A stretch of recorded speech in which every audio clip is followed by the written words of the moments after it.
game of this doubleheader. Yep. He gave up, was it 4 in the first inning? 4 runs, 4 hits in the first, but really, locked in 2 after runs. that. 2 runs, just one of them earned. He gave up just 5 hits in his final 7 innings of work. So, all in all, it was a good start for Kloth. Went 8 innings, gave up 5 earned runs. He suffered the loss, but again, kept his team in the game, and that's all you can really ask for. Again, this is the best offensive team in CCIW play, coming in hitting over 340 on the season. So to limit them in those final 7 innings is really something I think that Kloth can hang his hat on here kind of going forward. But a big game, too, here is the Thunder now looking for the split of this doubleheader. Bagley was one of these, he's one of these Wheaton Academy guys. He's one of the pipeline guys. I love to say it. The Wheaton Academy to Wheaton College connection is great. The sophomore out of Wheaton, Illinois. Would love a good, quiet first inning here from Bagley. 2-1 is driven to deep left field. Back and gone. Justin Gadomski. Ben Ford went back to the wall. It was a good catch there. I believe that was Scott. Yeah, Scott. Did he make the catch out there and left? Oh, yeah, he made the catch. It was right over his shoulder, right in the breadbasket. That's what I like to see out of a little bit by that guy in front of us. Yeah, actually. So the defense, we got caught a little off guard on our start time here. We weren't finished setting up, so bear with me here while we kind of get things sorted. As this is grounded to short. Nice play there by the shortstop. The throw to first in time as Jack Gill throws up Cade Tomhave. And we are through half an inning here at Lee Pfund Stadium. Alex Bagley 3 up, 3 down in the first.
Bottom of the first, a really, really quick 1-2-3 inning for Alex Bagley. 3 up, 3 down, strikes out a batter. And on the other side for Illinois Wesleyan here in game 2 is the right-hander Cole Shamhart. And Cole, the 6'2 junior out of Oak Park on the season, is 1-2 on the year. This is his 10th appearance, his 8th start.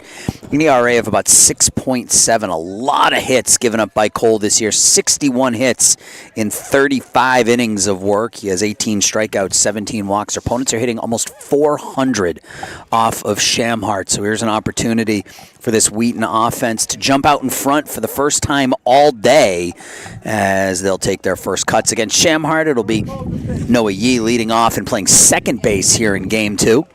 He and Jack Gill will switch positions. Gill will move from second to short and bat second. James Scott bats third, plays left. Rutledge Feltel, the DH, batting fourth. Will Clegg moves from third to first and will bat fifth. Nathan Headland comes in at the hot corner, batting sixth. Peyton McClowry will bat seventh and play right field. The catcher is Ryan Cartwright, and Sean Dimitrovich will bat ninth and play center field against Shamhart. And I am now settled and ready to call the game. Into the flow, yes. The 1-2 to Yee, fouled off at the plate. No, it was the last man to bat for Wheaton. Not very often you see the same guy come to the plate twice in a row. He was the last batter to bat in the ninth in Game 1, and he's leading off things here in the bottom of the first in Game 2. Yeah, hoping to take advantage of Shamhart here. Like you said, he's got about a 6.7 ERA, batting almost 400 against him. Just want to get on early, play with a lead here in Game 2. The Thunder trailed 4 batters into the game in Game 1, so a chance here to take the lead and try to play out in front. The 1-2 to Yee. Fastball misses away. Noah 2 for 5 in Game 1, couple of singles, a run scored, couple of strikeouts. So it'll be Yee, Gill, and Scott here in the bottom of the first.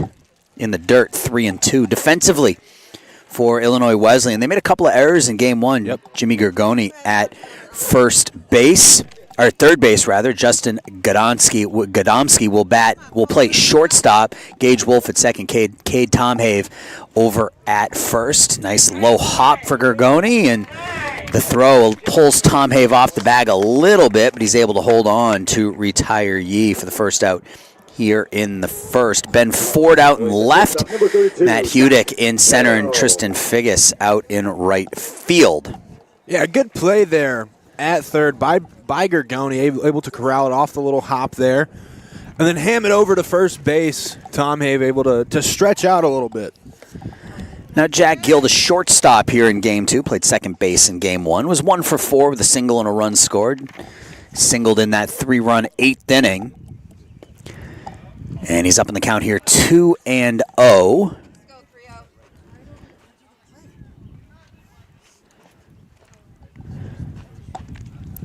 2 balls, no strikes.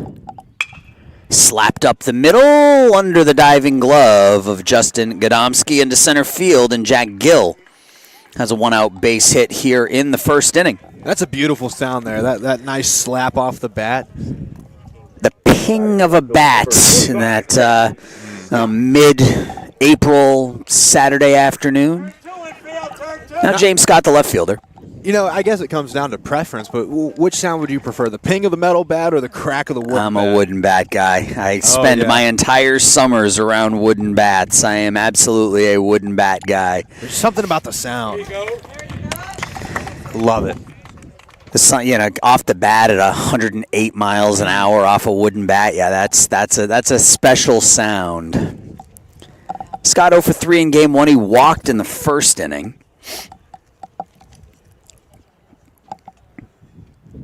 Takes the 0-1 right down the middle, 0-2. So it's Yee, Gill, Scott, Feltel, Clegg, Headland, McClowry, Cartwright, Dimitrovich against Cole Shamhart. Shamhart will check over at first. The 0-2 to Scott. Slapped out of play. Close to the cars, didn't hit one, thank goodness. Nope, that came to a stop about 2 cars away from where my car is located. So we'll do it again. No balls, 2 strikes here on the left fielder, James Scott. And the runner first and 1 out.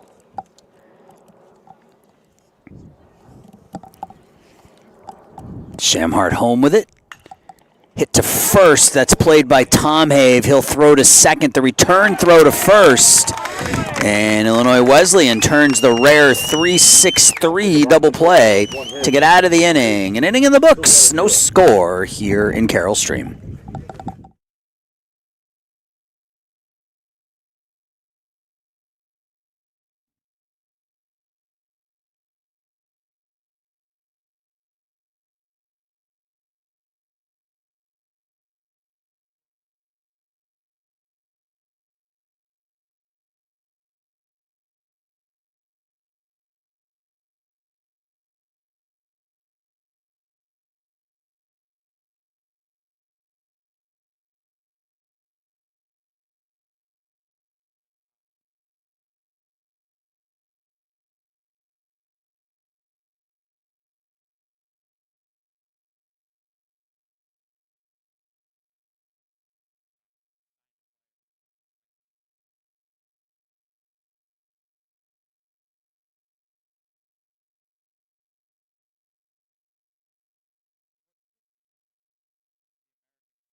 Top 2.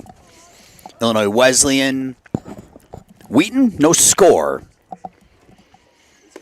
Good first inning for Alex Bagley. Went in order. Strikeout, flyout, groundout. So he'll face Jimmy Gargoni, J.P. Ferraro, Tristan Figgis here in the second. He's throwing strikes. That one misses a little bit away, I guess. 1-1. Infield defense for the Thunder. Nathan Headland at third. Jack Gill at short. Noah Yee at second. Will Clegg at first. In the outfield, James Scott in left. Sean Dimitrovich in center. And Peyton McClowry in right, with Ryan Cartwright doing the catching here in Game 2. Breaking ball dropped over for a strike. That's a nasty pitch. Curveball right on the outside corner at the knees. Yeah, that one was really good. Gargoni could do nothing but watch that one. So the 2-2 offering now. Fastball tried to pin that outside corner a little bit low. Count goes full, 3-2. Yeah, Bagley tried to paint that one, the same one as that 2-1 pitch. I mean, tried to locate it the same spot as the curveball on the pitch before that, but just missed. This is grounded foul. It stays 3-2. No score here, top 2. Bagley, another payoff pitch. Fastball, did he go around? He did. Strike 3, Gargoni down on strike. Second K for Bagley. And I mentioned that Alex is a bit of a strikeout pitcher, averages about a strikeout an inning. So he's had 2 right now through an inning and a third. Now J.P. Ferraro. Ferraro in Game 1 reached base 3 times. 2 singles, a hit by pitch. She drove in a run. An RBI single in that 4-run first.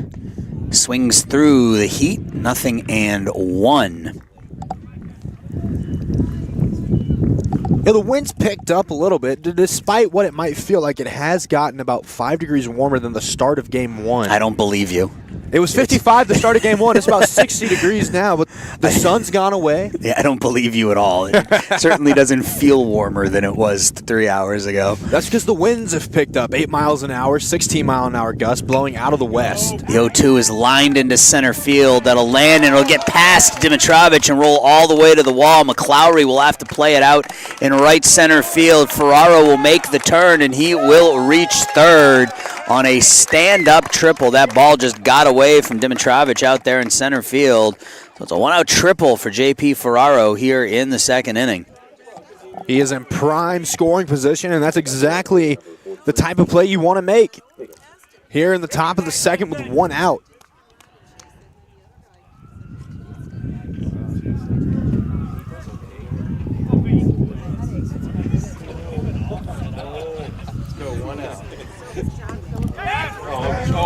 Ball gets away, and that's going to go all the way to the backstop as Cartwright doesn't know where it is. So Ferraro will come in to score on the wild pitch.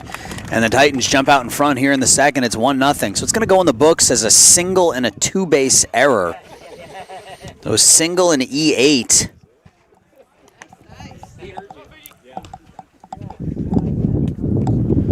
Yeah, that one just got through the legs of Cartwright there. As you said, it went right back to the backstop. In for a strike. 1 ball, 1 strike.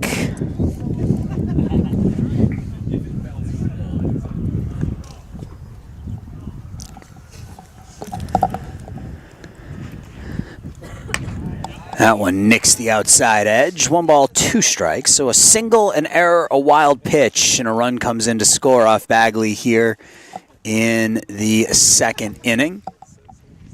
But despite what the score says, and despite what the scorecard may say, it has been a good showing for Bagley so far. Yeah, here in the early going, now 3 strikeouts through an inning and 2/3.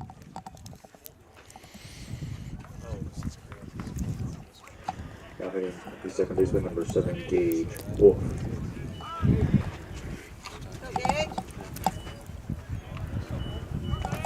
Now Gage Wolf, the second baseman, comes up with 2 outs and nobody on. Swings the first pitch, squibs it foul. Good game for Gage in Game 1. Oh, yeah. 3 for 5 at a couple of singles, a double, 2 runs knocked in. 0-1 swings through it, 0-2. Yeah, Bagley's finding his groove early, which is exactly what we talked about. It's exactly what we like to see. And get into a rhythm early in the game so you don't have to find it. This is rolled over to the second baseman, played there by Yee. On to first, in time to retire his opposite number, but a run comes in on a hit, an error, and a wild pitch. Inning and a half in the books. Titans up 1-0.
Bottom two, Titans with a 1-0 lead. Thunder will send up 4-5-6 against Cole Shamhart. They picked up a hit off Shamhart in that first inning. Jack Gill with a base hit up the middle. James Scott grounded into a 3-6-3 double play, and that'll bring up Rutledge Feltel leading things off here in Game 2. Good game for Feltel in Game 1. He had a couple of hits, including a 2-run double in the 8th inning. Starts off up in the count 1-0. That's in for a strike. 1-1. Shamhart this year, 35 innings of work, 18 strikeouts, 17 walks. So doesn't strike a lot of batters out, doesn't walk a lot of batters, but gives up a lot of hits. We'll see if the Thunder can take advantage of that here today. Hopefully they're able to take advantage of it. That's what they were searching for there in the first inning. Obviously, Gill able to take advantage of that. Low and away, 3-0 to Feltel here leading off the second inning. It'll be Feltel, Clegg, and Nathan Headland. Feltel came into the doubleheader hitting .369, went 2 for 4 in Game 1. He draws a leadoff walk here in the second. Now Will Clegg. Figure that might be one of the best places for you to be in if you're Shamhart, walking the best hot bat on the team. Yeah. I've seen it happen a couple times. Teams have intentionally walked Feltel, especially in tight situations. Clegg 1 for 3 in Game 1. Riding a 5-game hit streak now. He's 10 for his last 22 at the plate. He's gotten hot here as he's gotten some playing time late in the season. This is just his 12th game of the year. 10 for 30 at the plate. The Thunder look to lengthen that lineup a little bit. They try to get Clegg in there. This is grounded to third. The nice high hop to Gergoni, and that ball gets away. And into first goes Clegg on the fielder's choice. Tried to swing double there. That throw got away from the first baseman. That's Tom Have over at first. And not a lot of room in foul territory on that first base side, so the ball gets away from the first baseman. You don't really have a chance unless it goes up the right field line. Right. Don't really have a chance to advance. So you got to slow yourself and just stay on first. Here's Nathan Headland, the third baseman, .217 hitter, couple of home runs, 9 RBI. With Clegg at first, 1 out in the second. Thunder down 1-0.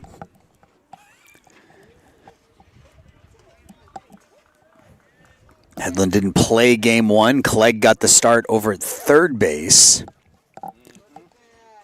Clegg moves from third to first here in game 2. Fastball at the knees, 1-1. Like we said earlier, Wheaton playing a little bit of ring around the rosy here on defense, getting a couple different guys in different spots, getting them some good action. Yeah, Chris Lynham got the start game 1 over at first. Yep. He'll sit here in game 2. Now Shamhart comes inside on the 1-1 pitch, catches the inside corner 1-2.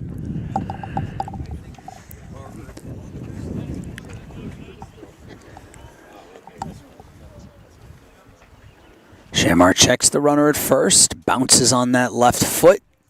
The throw over, and Clegg back in safely. Will 1 for 1 this year in stolen base attempts. Not a bad place to be. Your 1 attempt, you get it. Yeah.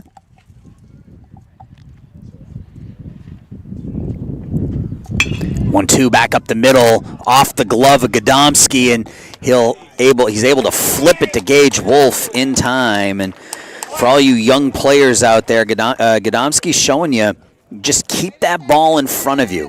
Do whatever you can to knock it down, and that gives you an opportunity to make the play. If that ball scoots past him, at first and second with 1 out, now you just have a runner on first with 2 outs because he was able to knock it down. Yeah, he was able to use his body to keep it in front of him there. That was just good ball right there, and then able to flip it up for the force out at second. McLowry first, ball swinging to Gergoni across the diamond. And the leadoff walk does not hurt Shamhart. So the Thunder strand a runner. We're through 2, 1-0.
Top of the third, and another quick-moving game. That first game was 6-4, but it only took 2 hours and 6 minutes to play. 2 hours and 8 minutes, excuse me. I can't math correctly. We talked about math in game 1. Baseball math is easy. Clock math is hard. I'm telling you. Next time, you want to think about it. When this game started at a little before 4 o'clock. Yeah, it started at like 2:57? It was like, the game 2 started at like 3:49 or something like that. When this game ends, I want you to look at the stop time and try to, while you're talking in your head, figure out how long the game took. It's really hard to do that. The sports math is so easy because I feel like as you stay in sports, you're just so used to getting percentages and averages right off the bat, just able to kind of go about it in this weird way. But once you have to really apply some clock math isn't easy. I'm telling you, clock math isn't easy. Like if you look at a clock and you try to figure out how much time went between 3:47 p.m. and 6:22 p.m., it's hard. It's hard to just do those numbers in your head. See, right, you're sitting, I'm watching you, like the wheels are turning here. Was that 2 hours, 23 minutes maybe? I don't have any idea. It's a fly ball down the right field line, though, and the catch is made by McLowry off the bat of Ben Ford, 1 away. Minutes. 2 hours, 33 minutes. See, right, yeah. It's right. But you had to stop and think about it. So it's not easy. Math was not my forte. I mean, I'm still in school, but like growing up I did like math. I will admit. But as I've gotten into college, I'm a communication major. I study English on the side as well. Luca Morelli launches it to left, and that'll bounce in front of James Scott. So the catcher with a one-out base hit here in the third inning. Morelli came in just 4 for 22, but picks up a base knock there, and that'll bring it to the top of the order. And Matt Hudick, who struck out looking in the first inning. Yeah, Morelli's ball just got down right there in front of Scott. They had a good drop on it. Kind of got underneath it a little bit, but not underneath it too much. It was a top spin line drive, so it had that downward spin. Yep. Squaring to bunt, drops it in front of the plate, but that'll bounce foul. So Bagley, 2 1/3 so far. He gave up a run, has 3 strikeouts. Again, just trying to keep his team in the game so that offense can try to get something going. They got going a little bit too late in game 1. Scored 3 in the 8th. They cut the lead from 5 down to 2. They had the tying run on at the plate in the 9th inning, but couldn't bring that run home. Here's another bunt, another foul ball, and it's quickly 0-2 on Hudick. Yeah, good awareness by Cartwright, especially on that first bunt, letting it roll back foul, not getting that. So far, Alex, the 0-2 is in the dirt, 1-2.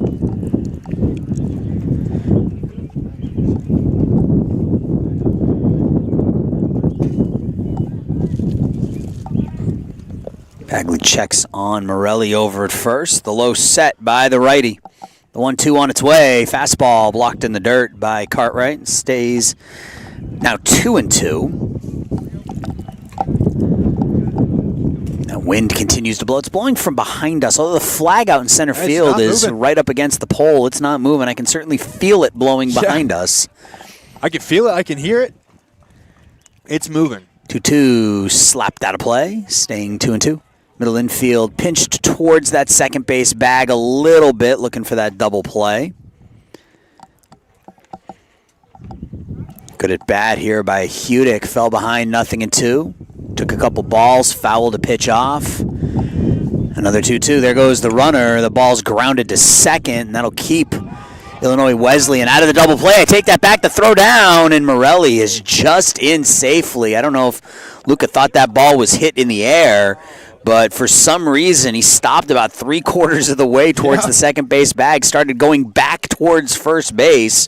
His teammates yelled for him to advance to second, and he just beat the throw into second by the first baseman, Will Clegg. So 2 outs, runner at second for Justin Gadomski, and Gadomski 0 for 1. He flew out to left.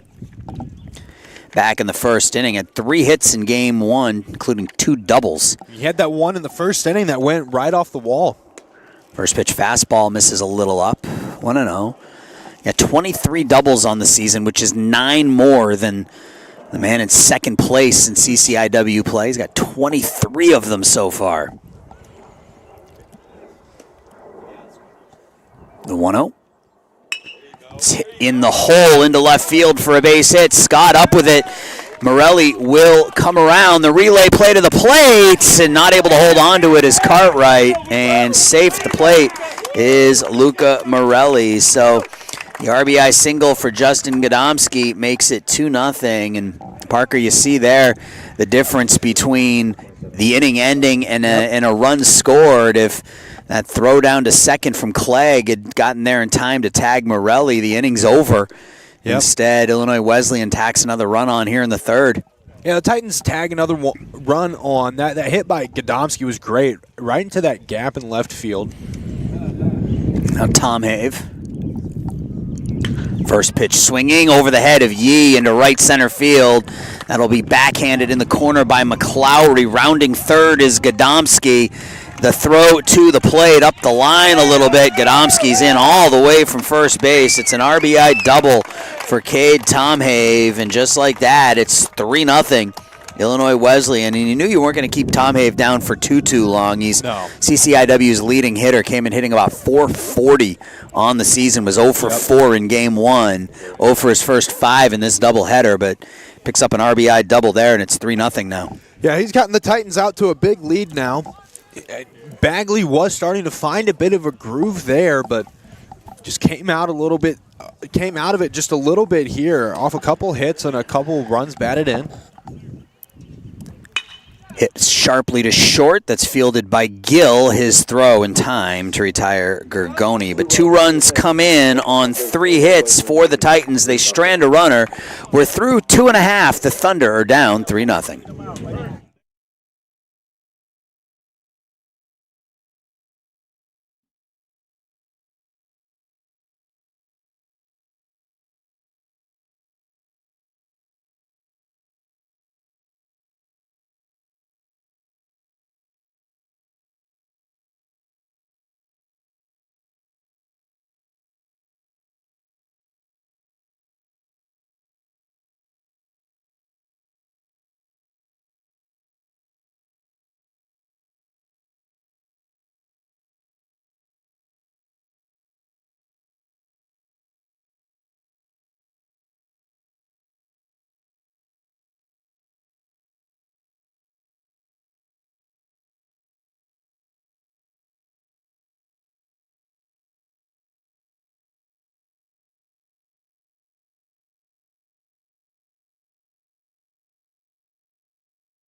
Bottom 3, 3 runs, 4 hits, no errors for Illinois Wesleyan, no runs, a hit, a couple of errors for Wheaton here. As we go to the bottom of the 3rd inning, it'll be 8-9-1 for the Thunder against Cole Shamhard, who's pitched 2 innings, walked a batter, given up a hit.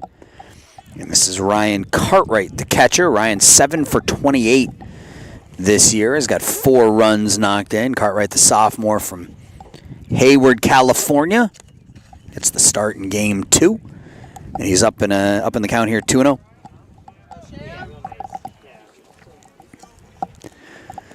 Thunder were down 4-0 in game 1. They were down 6-1 before mounting a comeback. Down 3-0 here as that wind gusts here a little bit. Yeah, it's blowing all of our stuff around. Yeah, it is. That's okay. 2 balls, 1 strike to Cartwright. Fouled at the plate. You know, the Thunder have a good mix of players. Obviously, they got a lot of local guys around the area, and then a couple guys from Wisconsin. But they've got a decent amount of West Coast guys from California. Yee being one of those. Also, Cartwright being another one of those. Grounded back to short. Gadomski with the sidearm sling. Throws out Cartwright for the first. out here in the 3rd, excuse me.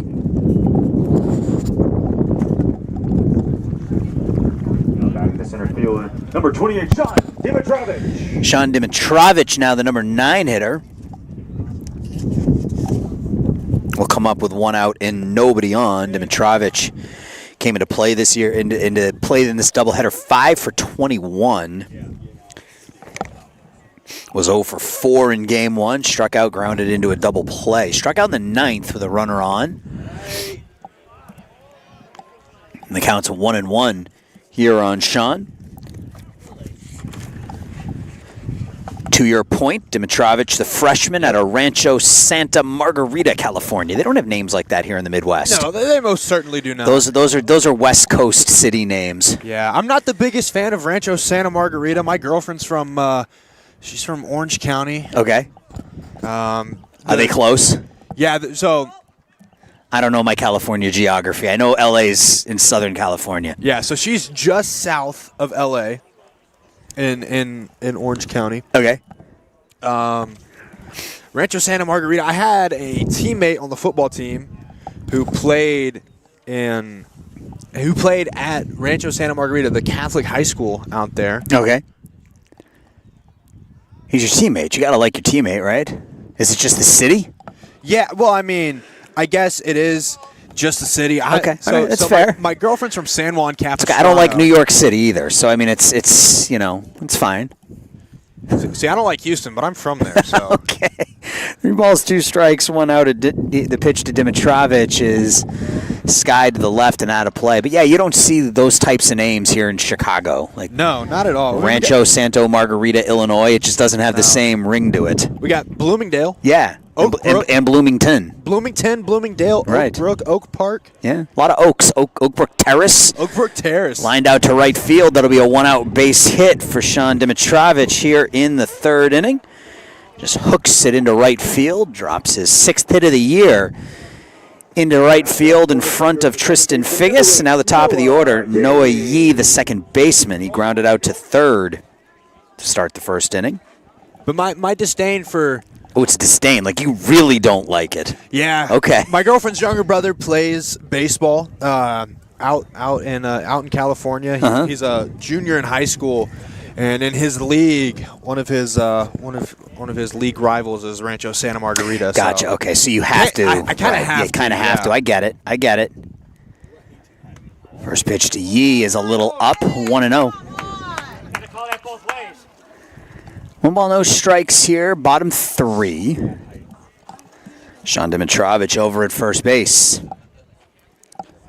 So we've talked about math and geography so far this afternoon. We're touching all the subjects as Yee right back through the box. Back-to-back singles for the Thunder here in the 3rd inning. I'll bring up Jack Gill with 2 on and 1 out. Gill singled to center his first time up. Hopefully he can do it again. Maybe bat a run in here. Again, as my grandfather says, a good hit here scores a run. That's exactly what the Thunder need. They need to cut into this lead early so they don't have to battle from behind late like they have been doing the past couple games. You know what my grandfather used to say to me? If a frog had wings, he wouldn't bump his tuchus. I think that might be an East Coast thing. It might be. It's the word if, right? The word if could mean anything. That's true. I don't know if my grandfather has any Southern idioms for if. I mean, whenever we've had a good meal, he'll say, "I'm about as full as a tick on a wet hound dog." Okay, that's a good one though. That's Southern right there. But that's like, well, you said you're from Louisiana. That's like Southeastern, right? Like that's like Georgia, Florida, Alabama. Yeah, like so that's that type of Southern. My grandfather grew up in Alabama. Well, there you go. Okay. He or when it's really hot, because it gets, like you said, it gets hot down there. Yeah, he'll say, Parker, it was so hot today. I saw a dog chasing a cat, and they were both walking. 2-1 down and in, or 2-0 down and into Gill, 3-0. See, those are great sayings. As full as a tick on a hound dog. Yeah, I like it. 3 balls, no strikes here on Gill. The Thunder threaten here with 2 on and 1 out. If I'm being real ornery or a real idiot, he'll tell me, Parker, you're about as smart as a screen door in a submarine. I've heard that one before. 3 balls, 1 strike now as that pitch in at the knees to Gill. Dimitrovic at second, Yee at first. 1 away in the 3rd.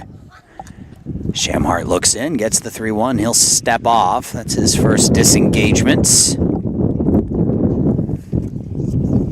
That wind is blowing more towards the west now, I believe. Gusting, yeah, that's blowing right out towards right field. 3 balls, 1 strike. Shamhart comes home. Yep. Fastball, same pitch at the knees. So 3-0 to 3-2 here to Gill. Gill hoping to post a hit here with 2 men on 1 in scoring position. Only 1 out here in the bottom of 3. 3 balls, 2 strikes. The payoff pitch. Fouled off the play. We talk about our grandfathers. You said your family's from down south. My grandfather actually grew up in Texas. He grew up. Are you familiar with Roscoe, Texas? Of course I am. Yes, he grew up in Roscoe, Texas. He used to tell me that his school was so small that he played on the football team. He would throw the ball to himself and catch it. Small town schools, man, I'll tell you. Yep.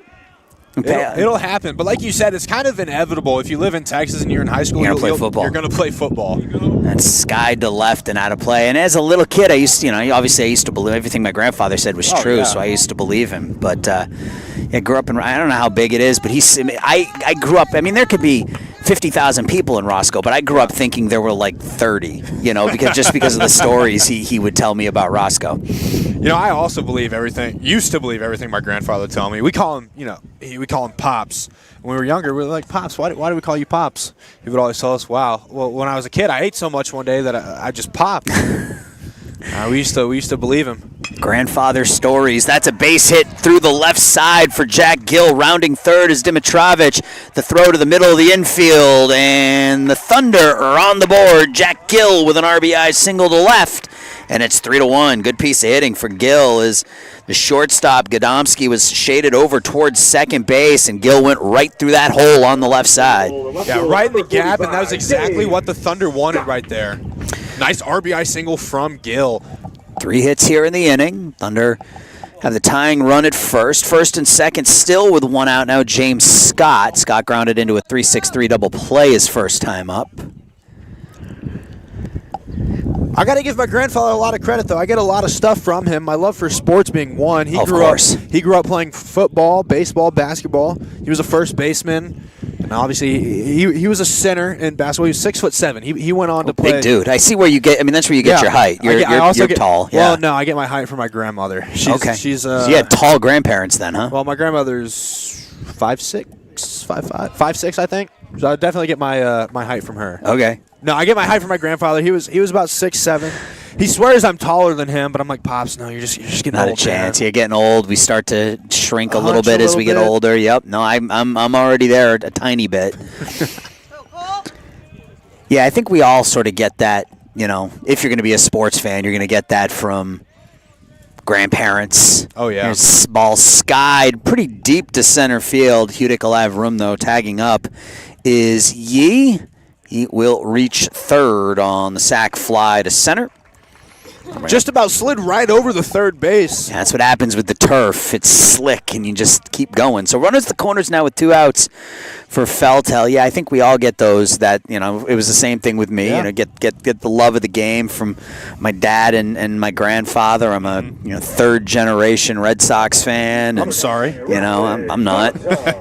So it's I think everybody's got stories like that, whether it's grandfather, grandmother, mother, father, somebody who gives you that love, and then, I try to ingrain it into my kids, and they've all been born and raised here in Chicago, but I've raised them all to be Boston sports fans. So it's not bad. No.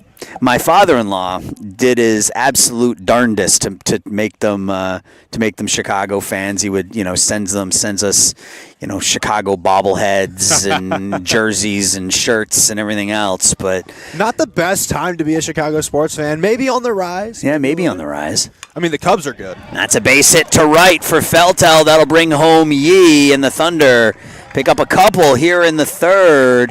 As they get right back into this one, it's an RBI single for Rutledge, and it's 3-2. Yeah, the Thunder are storming back, posting up a great third inning here.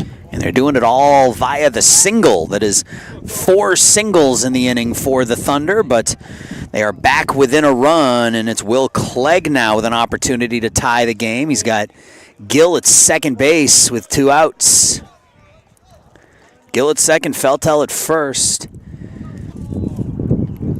Yeah, growing up, being from Louisiana, we've had LSU football season tickets in our family for over 70 years. My dad used to pull me out of school on Fridays and drive us down to Baton Rouge. Nice. Whether we were living in Houston, whether we were living in Louisiana, Mississippi, he'd pull me out of school. We'd drive to Baton Rouge and enjoy a good Saturday. Mm-hmm. And those are tickets that'll probably stay in your family forever. Oh yeah. We had 4. My grandfather let go of the rights to 2 of them. Okay.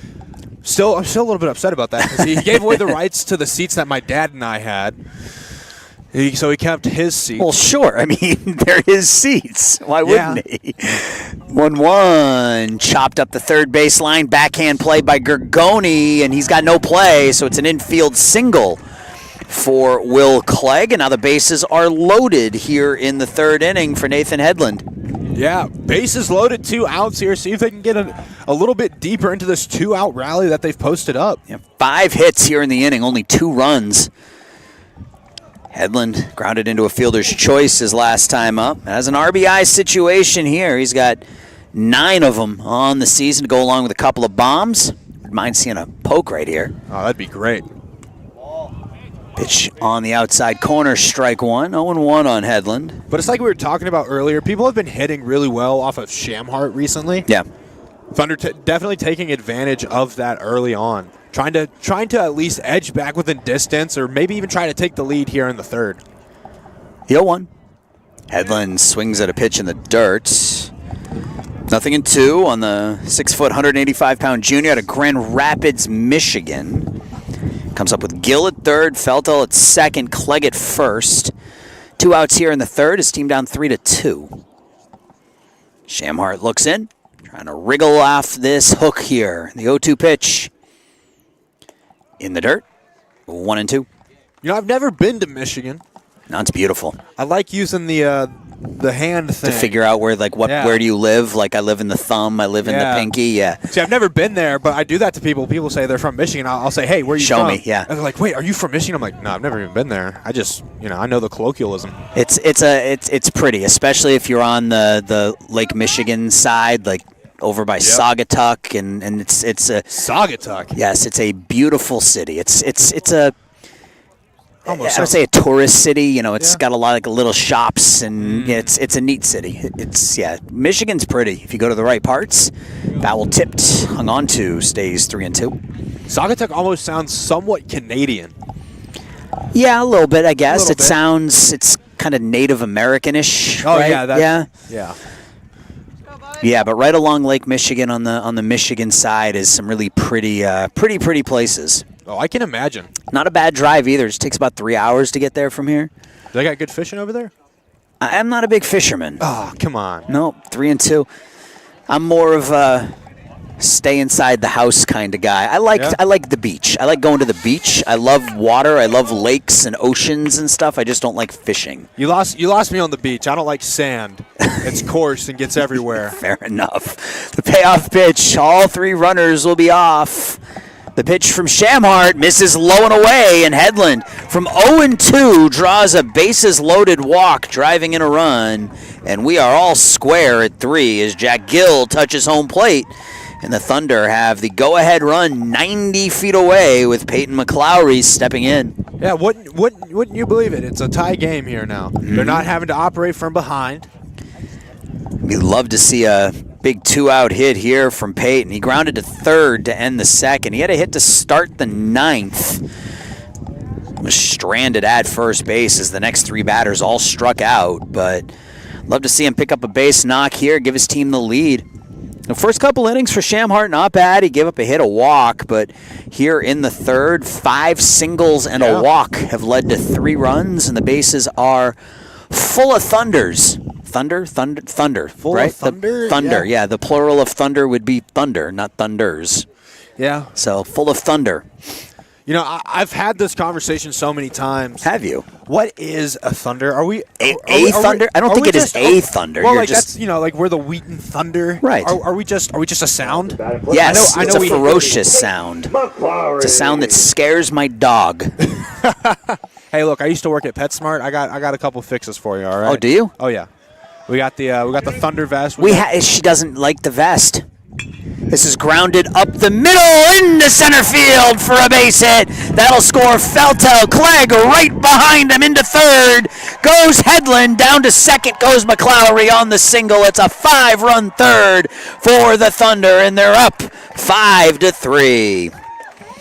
Batting around the Thunder here in the 3rd inning.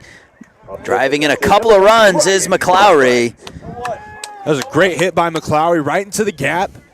I think that was Godomsky unable to get to it. Now Cartwright again. He led off the inning, grounding out to short. He's got an RBI situation here.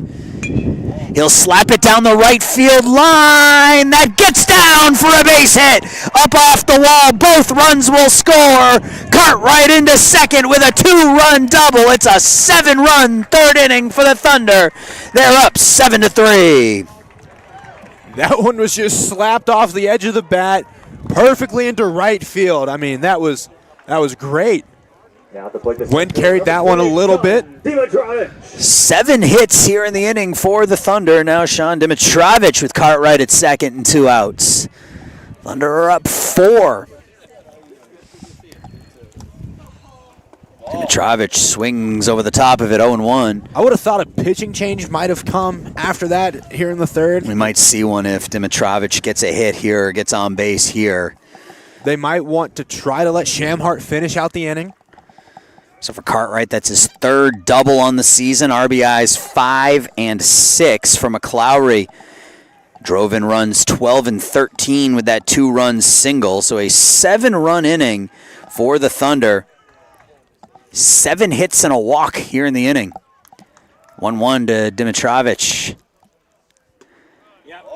And called a strike. Inside corner at the knees, 1-2. This Thunder playing with the lead for the first time this afternoon. They got down 4-0. Top of the first in game 1, trailed the entire way. They were down 3-0 coming into the bottom of the third here. Dimitrovich slaps it up the middle. Backhand play by Wolf across his body. The high throw gets Dimitrovich by a step. But the Thunder send 11 runners to the plate. They score 7 runs on 7 hits. They strand a runner, 3 in the books. Wheaton Thunder up 7-3.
Top of the fourth. Wheaton College playing with the lead for the first time today. They're up 7-3, a 7-run third inning. And Alex Bagley back out there for his 4th inning, hoping to throw up a 0 to get that offense right back out there. He'll deal with J.P. Ferraro, Tristan Figgis, and Gage Wolf, 5, 6, and 7 for Illinois Wesleyan. Ferraro reached on a single, advanced to third on an error. Ball was hit to center field. It skipped past Sean Dimitrovich out in center field, reached third on that ball, and then scored on a wild pitch back in the 2nd inning. Last inning, Titans got to Alex Bagley for a couple of runs on 3 hits.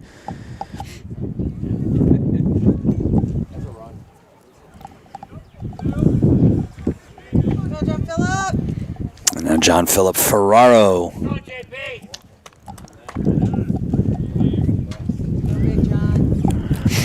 Lefty digging in.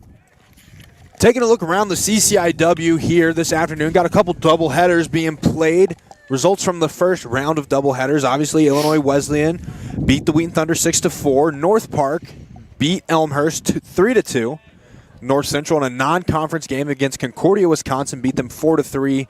And Carroll beat Augustana 6-5. And skied to left, but right at James Scott. So the first batter retired here in the 4th. Any action going on in the second games, or do we not have that yet? Currently in the second games, North Central beat Concordia, Wisconsin 14-0. Oof. North Park is up again on Elmhurst, bottom of the 2nd. They're up 2-1.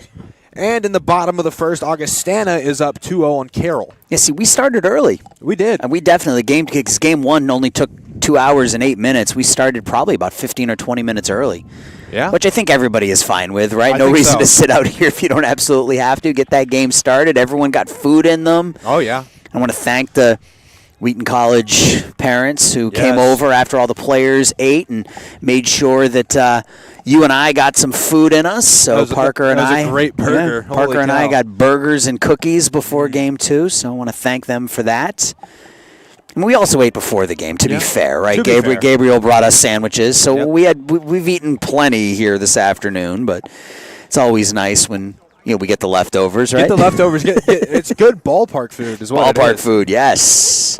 0-2 here on Tristan Figgis. He struck out looking his first time up, and that fastball gets away from Bagley a little bit. 1-2. Growing up going to ball games, my favorite ballpark food was the ice cream and the little helmet. See, when I go to ball games. I mean, I'm at 100 ball games a year at this point. There's a ground ball to second, in time. But when I go to a ball game where I'm not working, I'm really bad when it comes to food. I go like all out when I get there.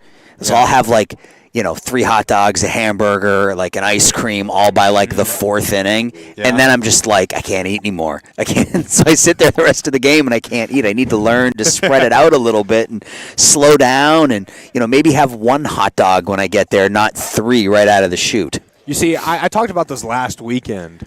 I went on Dollar Hot Dog Night. It was Astros Rangers. Finish that story in the next inning as Alex Bagley goes 1-2-3 here in the 4th.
New pitcher for the Titans here in the 4th inning was their starting left fielder from game 1. This is the righty Jack Flagg, making just his 4th appearance of the season. 3 innings, a couple of runs, a couple of walks, and a strikeout.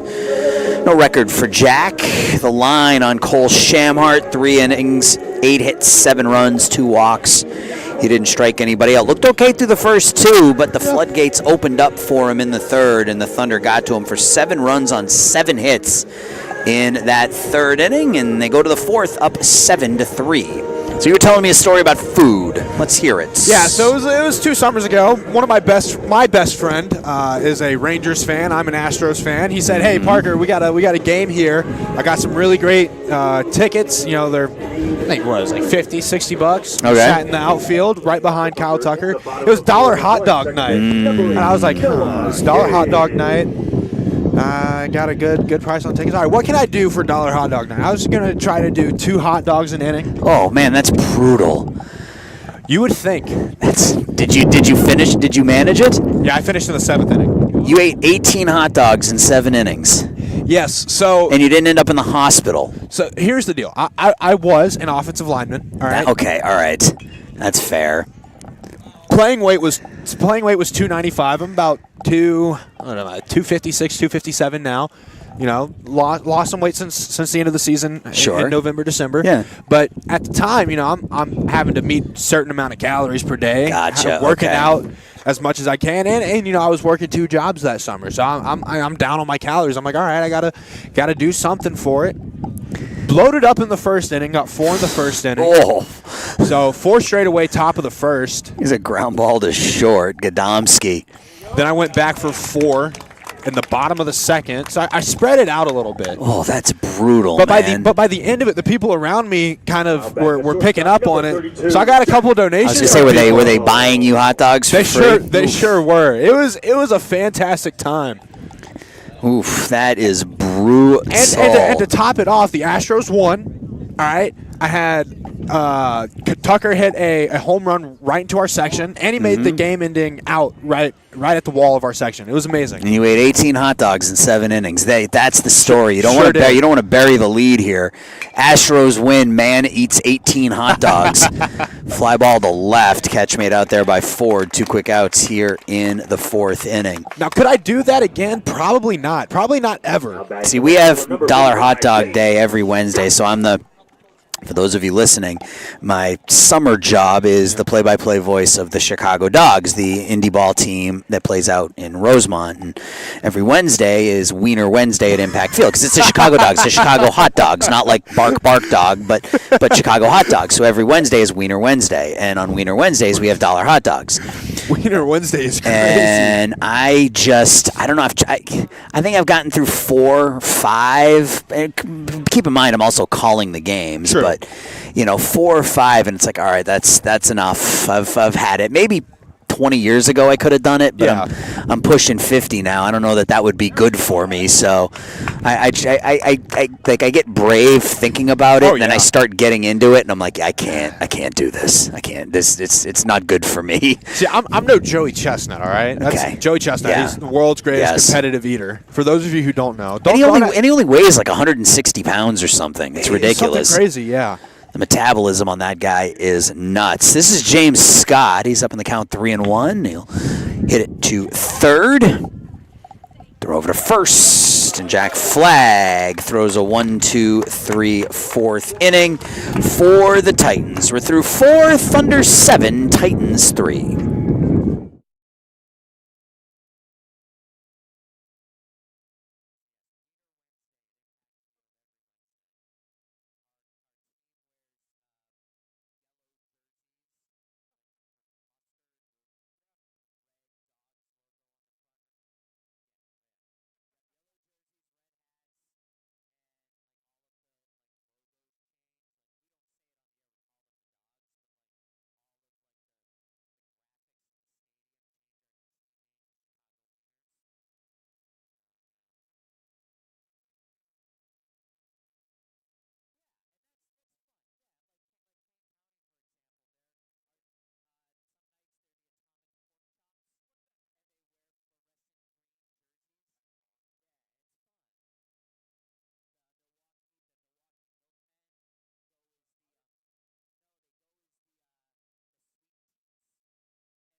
Fifth inning underway, and Parker and I were talking in between innings again about alternate jerseys for minor league and indie ball teams, and I was telling him about some of the teams in our league. Do you have a favorite? There's a base hit for Ben Ford, first pitch swinging, lines it into left field. Do you have an alternate jersey or something that you're a fan of? I like the Utter Tuggers. We were talking about that one. That one's hilarious to me. Yep. I think that one's really funny. They I think there's a team in New Jersey. They go as like the Italians or the Gabagool or something.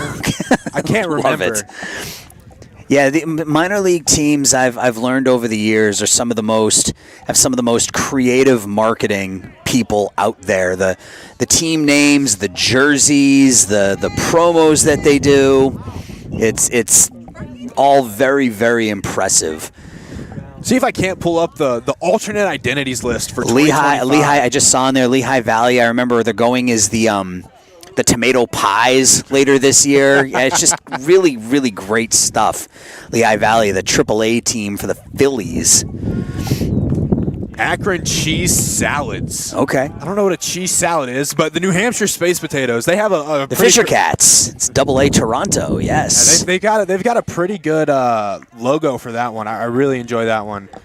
Jacksonville Honey Drippers. I'm not sure what a honey dripper is. Me either. That's Miami, I think, right? Yeah, AAA Miami. It's popped up. Will Clegg races over by the Wesleyan dugout. It bounces on top, out of play.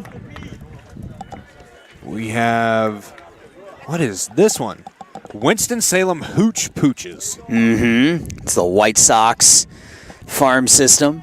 Oh, here we go. Toledo Mud Crawlers. The logo looks like a rubber duck in On a Jeep. a Jeep. Yeah.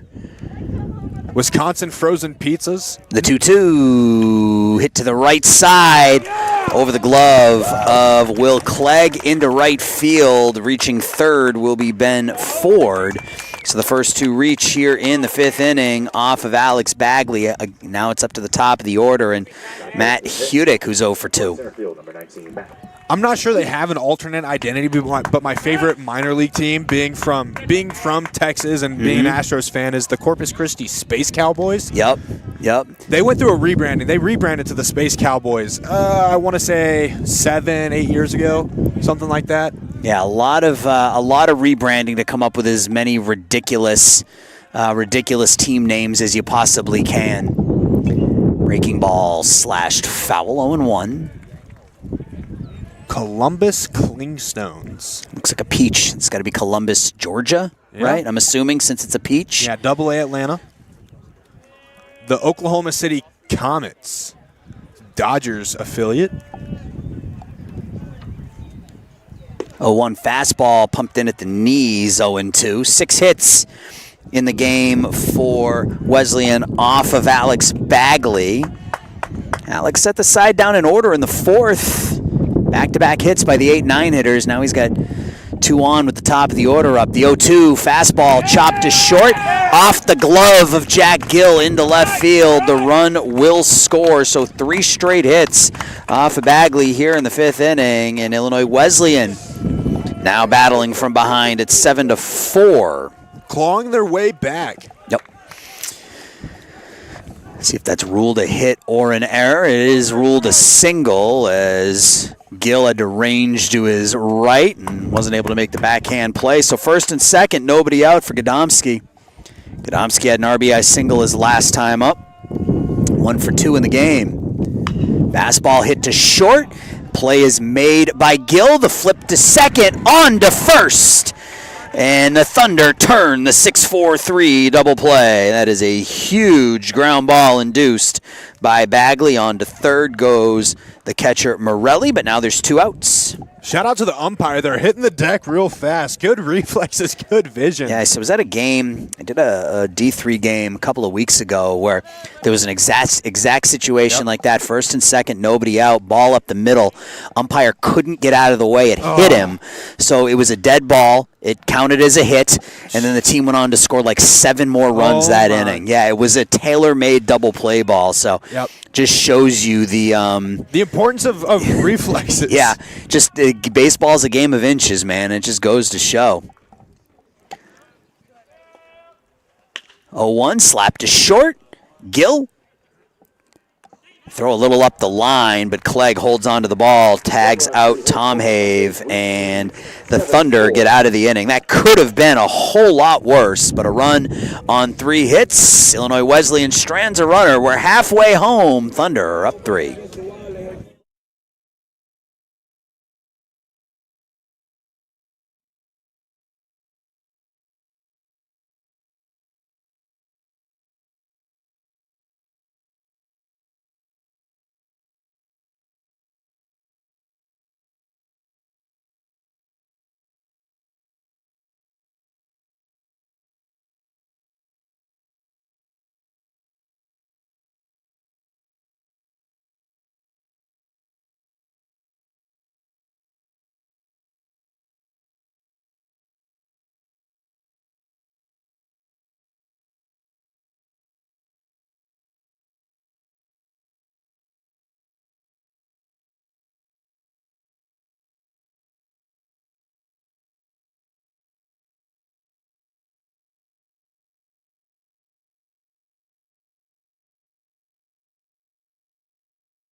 bottom 5, and if the Thunder are able to win this game to Parker, I think you look back at the top of the 5th inning right there and kind of look at that as the turning point. As Illinois Wesleyan, their 8-9 hitters each picked up base hits. Their top first 3 hitters of the inning all got hits, and Alex Bagley was facing Gadomski and Tom Have, the 2 top hitters in CCIW play. Got Gadomski to ground into a 6-4-3 double play, got Tom Have to ground out to shortstop. It gave up just the 1 run, and that's just a huge turn of events if you're the Thunder. It looked like it was shaping up to be a big inning for the Titans, but Thunder defense picked them up in that inning there. You know, it most certainly was. And being able to get the 2 top hitters in the entire conference out in the way that Bagley did, I think that's huge for his confidence, but it's also huge for the flow of the game.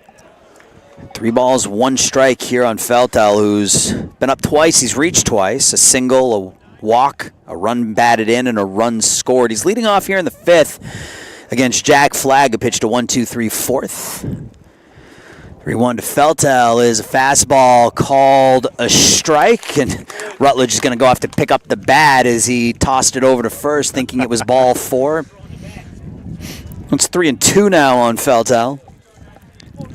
Florida man got ahead of himself there. It's all right. Is that the headline? Florida man gets ahead of himself, thinks it's ball 4. I think that is the headline. 3 balls, 2 strikes. That one a little bit low, so he will trot down to first when it's all said and done. Feltel's on base for a 3rd time today. And the Thunder have their leadoff man on here in the 5th. It's Will Clegg. Clegg's 1 for 2 today, reached on a fielder's choice, singled and scored in the 3rd, and that 7-run 3rd inning for the Thunder. They've made it hold up. They're up 7-4 here, bottom 5. Clegg swings at the first pitch, a little bit of late break on that one from Flagg, 0-1. Flagg had a good first inning out. Quick 1-2-3. A couple of ground balls, sandwiched around a fly ball to left. He walked Feltel to start the inning here. Would you call him a utility player since he, was in the outfield? He had some good at-bats, and now he's pitching. Would you call him a two-way guy? Sure. Two-way he guy, does both. Yeah, he does both. You can call him a two-way guy. I don't know that he's Shohei, but, he's a two-way guy. If you do both, you're a two-way guy. I think those are the rules. If you hit and you pitch, you're a two-way guy. See, I can't bring up Shohei and around my girlfriend. She's from Southern California. She's an Angels fan. There's a line drive to left center field, cut off nicely by Ford. So that'll hold Feltel at second. So Will Clegg, a couple of hits today, and the Thunder have their first 2 runners on here in the 5th. I don't know, if you're a baseball fan, I think you got to be a fan of Shohei Ohtani. 100%. Even if he doesn't play for your team, you got to be a fan of Shohei Ohtani, just if you like the sport. He is such an amazing player, generational. Yeah. I remember, I'm pretty sure it was Shohei. I was watching a clip from him back when he was playing in Japan, belted a ball. It was in a dome, and he got stuck in the top of the dome. Shohei is we were talking last year when he was having the 50-50 season, the first in Major League Baseball history. If he retires, if he puts up these kind of numbers for the next 5 years, is he a top 10 player all time? And I think the answer's got to be yes. And it's crazy to think that he's up there with the likes of Mays and Ruth and Cobb and Mantle and DiMaggio and some of the great players from decades ago. But I think you gotta. I would almost agree with you. I think you might have to. Squaring to bunt as Hedlund pulls it back. It's called a strike. And Nathan, I think, had the most important at-bat of that 3rd inning. He came up with the bases loaded, and only 1 run had come in at this point. He drew a walk to force in another run. Then the next batter, McLowry, had a 2-run single, then Ryan Cartwright with a 2-run double, and it went from 3 runs to 7 runs very, very quickly. And they're going to say that Hedlund offered that 1-1 bunt attempt, so now it's 1-2. Coach Husted's not really happy about that. No, he's absolutely not. He's coming out of the dugout there. Yeah. He's giving the home plate umpire a piece of his mind. It's 1-2 here on Hedlund. Speaking of some of the baseball greats, I think one of the best headlines recently was Ken Griffey Jr. being a photographer at the Masters. He got a really good shot of McElroy at the last hole. Line drive over to first and safe at first. I think the Thunder caught a break there as Hedlund lined out to the second baseman. Clegg Clegg got back in. It looked like he was out at first. The umpires are going to get together here. I think they're going to call Clegg out at first. We will see what the end result is, but it looked like the Thunder caught a break. Yeah, yep. Out at first will be Will Clegg on the line out. And the umpires got together. They got it right. I mean, from our angle here, it looked like Clegg was out at first base, but... So when we reset, speaking of that Ken Griffey Jr. headline, I saw somebody post something that said the Cincinnati Reds paid Ken Griffey Jr. $3.5 million to take that photo because he's still being paid by the Reds. He's still on their payroll. So the Reds paid Ken Griffey Jr. $3.5 million to take photos at the Masters. He's not the only one. Randy Johnson is also a photographer. He does NFL games. Yeah, he does. Yep. So go ahead. I'm pretty sure he was he with the Cardinals? I think I saw him. I think that he made a headline when he was taking pictures at one of the Cardinals games. The things you do when your career ends to stay busy. You know, I'm in the business too. I missed the first game of the doubleheader last week, taking engagement pictures. Well, there you go. So an inning that started out very promisingly for the Thunder ends scoreless. We're through 5. Thunder up 7-4.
We're back in the 6th inning. New pitcher for the Thunder. And before we get to the new pitcher, really good start for Alex Bagley. Came in with an ERA of right around 9 on the season. Limited this Titans offense to 7 hits, 2 earned runs in 5 innings. He struck out 3. And he's given his team a chance to win as we go to the 6th. He'll turn it over to the freshman from San Clemente, California. This is Billy Kessler, and it's been a good freshman year for Kessler. His 8th appearance, he's 1-0 with an ERA of about 3.7 on the year. Only 11 hits allowed in 17 innings of work. Opponents hitting under 200 against Kessler. His first pitch is a fastball high to Jimmy Gargoni, 1-0. Kessler's last time out, the 16th, just 3 days ago against Augustana. He went 5 innings in that one. Shutout ball, 2 hits, struck out a couple. He was electric, and he comes in with a 3-run lead here in the 6th. Yeah, Kessler's made a couple starts, come in for relief a couple times. He's a very promising freshman. San Clemente, another one of those Orange County kind of Southern California places. Yeah, it's not San Clemente, Indiana. It's California. I didn't know they had one of those. They don't. That's my point. Oh, see? Pitch in the dirt. Count goes to 3-0 here on Gargoni, who's 0 for 2. Indiana, not one of those other places I haven't spent a lot of time in. There's Santa Claus, Indiana. No shot. Yeah. No shot. There's a North Pole, Indiana as well. I know there's a Carmel, right? Carmel. There is a Carmel, yeah. It's right outside of Indianapolis. That looked like a good pitch. Called ball 4. Yeah, Carmel is a northern suburb of Indianapolis. Yeah, now, is it Carmel or Caramel? That's Carmel. It's not spelled the same way. But okay, the candy. Let's talk about the candy. You can talk about the candy? Is it caramel or caramel? I say caramel because it's easier. Yep. Caramel is just harder to say. It's more effort, more thought. It is. It's more syllables. So caramel's just easier. I have been to Indianapolis twice. Okay. I believe it's twice. Yeah. I went to the Big Ten Championship, Oregon-Penn State. It was a great game. Very nice. And I went to the NFL Combine to... That's right. You were telling me about that. Yep. Got to network with some people there. So I didn't get to see much of Indiana. That's okay. Oh, wait. I think I also went to Lake George in Indiana. I don't know where that is. I don't either. I didn't drive. Fastball misses away. So Kessler's missed with 6 straight since coming in. This is J.P. Ferraro's 1 for 2 with a single and a run scored. 7-4 game here in the 6th. Yeah, thousands and thousands of letters every year get mailed to North Pole, Indianapolis, or North Pole, Indiana. And there is also a Santa Claus, Indiana. That's hilarious. Yeah. The more you know. The more you know, that's right. 2 balls, no strikes on J.P. Ferraro with Jimmy Gargoni at first. It's just a testament. You learn something new every day if you stick around long enough. There you go. I tell my kids, you got to learn something new every single day. Every single day, whether you're 12 like one of my kids or you're almost 50 like me. You got to learn something new every day. That's how you keep that brain active. Yeah, I've learned a lot today. Good. Ball in the dirt. The throw is wild, but it's backed up nicely by the second baseman, Yee. Gargoni will end up at second on the wild pitch, and it's 3-1 on Ferraro. See, Aaron, you got me thinking now, what did I learn yesterday? I'm not too sure if I learned anything. Well, you're still yesterday. in school, right? Well, yesterday was Good Friday. Oh, right. Yes, okay. Right. We did have Good Friday off. Well, of course. I'm assuming you went to church. So, yeah. You learned something. I'm sure you learned something in church, right? I mean, I work at church, so I do media for my church. Okay. So I was paying attention, not paying attention. And ball's lined to short, bobbled there by Gill, and he won't have a play. Ferraro reaches on the E6. So for a second consecutive inning, Illinois Wesleyan puts their first 2 batters on here in the 6th inning. 2 on, nobody out for Tristan Figgis. Yeah, that one just got away from Gill's glove right there. Took a little bit of an interesting hop.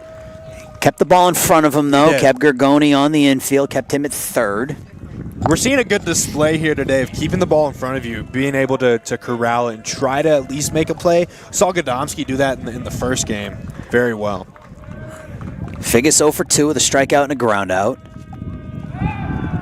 Throw over J.P. Ferraro back in. J.P. hasn't attempted a steal this season. I don't expect him to be going here, but Kessler trying to keep him close to that bag. First pitch to Figgis is a fastball on the inside corner. 0-1. Again, another inning where if you're a Wheaton pitcher, you want to just limit the damage here. You got Gargoni at third with nobody out, but if you can keep Ferraro from scoring and you can keep this a 1-run inning. You know, now that I think about it, I did learn something yesterday. Good. Everything always seems to go back to food with me, but Fair. Yesterday I learned that Kerrygold's garlic butter is really good for basting a steak. I'm sure it is. But see, now I learned something today, too. Now I know that. 1 ball, 1 strike. Pitch to Figgis is inside for a ball, 2-1. So it's Figgis, Wolf, and Ford, the next 3 hitters. That's 6, 7, and 8. For Illinois Wesleyan, they trail 7-4. They won game 1 6-3.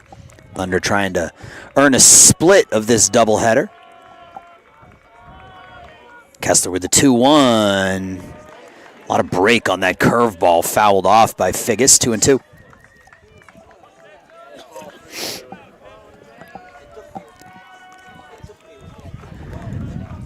balls, 2 strikes. Nobody out here in the 6th. Runners at the corners. The righty's ready. High set from Kessler. 2-2 pitch. Fastball. Just getting a piece of it to stay alive. Really good outing from Alex Bagley. In line for the win if his bullpen can come up with 12 outs. Kessler looking for his first out of the appearance here. It's another 2-2 pitch to Figgis. Breaking ball. Breaks out of the zone, 3-2. Gargoni at third, J.P. Ferraro at first. A walk and an error to start the 6th inning here for the Thunder. Payoff pitch. Runner goes. Fastball swung on and missed. Strike 3. Ferraro will actually steal second base. So as I said, he wasn't going anywhere. He did actually steal, but Cartwright holds on to the baseball to keep that runner from scoring. So now 2nd and 3rd with 1 out for Gage Wolf. And if you're Kessler, that's exactly what you're looking for. Strikeout, pop out, something to keep those runners right where they are. Yeah, keep them where they are and stay ahead of yourself. You don't want to let up any runs here. That'll be the second baseman, Wolf 0 for 2 with a couple of ground outs. 1 to second, 1 to the pitcher.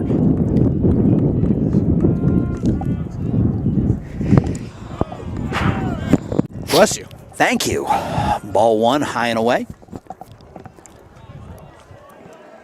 Wolf then Ford. Gage had 3 hits in game 1 of the doubleheader. 1-0 in the dirt, gets away, but skips up the third base line, so Gargoni can't go anywhere. 2-0.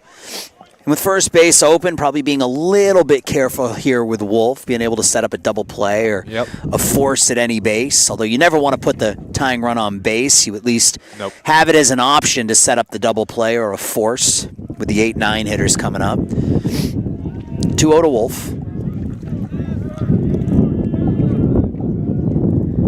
Fastball tied up Wolf. 2-1. Wolf was trying to yam that one. Yeah, went down on one knee. I think he fooled himself a little bit, started the swing, realized the pitch was going to be up and in, and couldn't hold up. Just had to see it through there. 2 balls, 1 strike. Swing and a miss, 2-2. The ball gets away. It goes over, skips to the left of Cartwright. He doesn't see it. Gargoni's able to come in on the wild pitch. Down to third goes J.P. Ferraro. So the run does come in, but it's 2-2 now on Gage Wolf. And the umpires are getting together to talk about something here. Oh, foul? Yeah, no, they're saying it's a strike, no foul. The umpires are getting together to say if maybe that was a foul ball off of the bat of Wolf, which obviously would have made it a dead ball. But so the run does come in. It's 7-5 now. Runner at third. Go Gage. Yeah, going back to that swing with Wolf, I told my son today, he struck out on a check swing. I said, if you're gonna swing, swing. Yeah. Don't take any half-hearted. If you're gonna swing at it, swing at it. Pull the trigger, man. Don't do it halfway. 2-2, got him swinging. Cartwright will have to go down to first, bounces it, and over at first in time is Will Clegg. So back-to-back strikeouts here for Kessler, and makes that wild pitch look even bigger here. Right now there'd be 2 outs with runners on second and third and no runs in. But was it much of a wild pitch, or was it wild pitch, pass ball, whatever you want to call it? Yeah, but if the ball is played by the catcher, that run doesn't come in. So it looks like they're going to take the ball from Kessler. Here they are as Wheaton brings in a pitcher from the bullpen. 2 outs in the 6th. Thunder with a 2-run lead.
New pitcher for the Thunder is Mr. Everyday, J.D. Van Hook. He is making his 17th appearance of the season. Remember, the Thunder have played 31 games. This is his 17th appearance. He's 4-3 with a 3.42 earned run average, 26 innings of work, 33 strikeouts for the senior from Brentwood, Tennessee, which I believe is a suburb of Nashville. Sure is. Call him old reliable. There you go. The line drive, and that'll get down for a base hit, though. So first batter he faces, Ben Ford. Lines a single to center field and brings Illinois Wesleyan back within a run here. It's 7-6. Both of those runs charged to Billy Kessler, and I feel like Tony Romo right now. kind of unfortunate for Kessler in that, he gave up a walk and an error, and that second run is unearned because of the E6. But in reality, probably could have gotten out of that inning with no runs if the ball was played behind home plate on that pass ball that allowed the run to score. But here we are. It's a one-run game in the top of the sixth. Luca Morelli, the catcher, up now with Ben Ford at first and 2 outs. Why do you feel like Tony Romo? Well, just as I was saying, Mr. Reliable? Yeah, gotcha. Mr. Reliable. He tagged a nice hit off of Van Hook. I will tell you the announcer's jinx is not a thing. I sure about that? I do not believe in it. You don't? Nope. Not at all? Nope. So you're telling me that something that I say right here affects what these guys are doing out there? I don't believe in coincidences, so.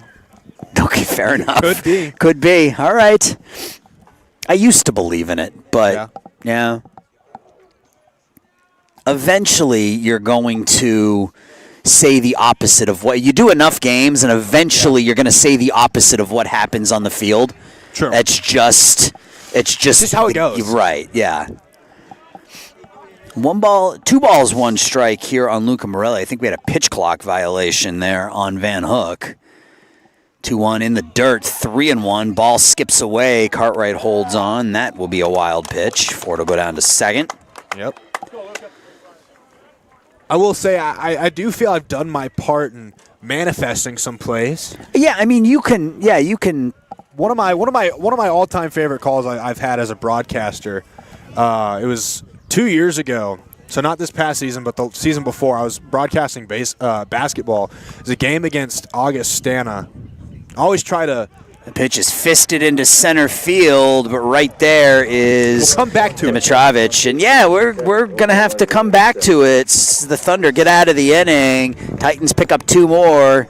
We got a 1-run game here going to the bottom of the 6th.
Yeah, I brought us back on with you singing. I did that on purpose. Those were the dulcet tones of my broadcast partner, Parker Rogers, as we go to the bottom of the 6th. You caught me off guard. I did. I'm sorry. Look, if I was on guard, if I was on point, I would make my voice teacher, Mrs. Sterling, very proud. You see, that's something you do to just sort of screw around with your analyst. I got control of the audio board, so I just gave you sort of an intro to real life broadcasting. Anyway, so tell me your story. You were talking about one of your favorite calls. My favorite broadcast moment.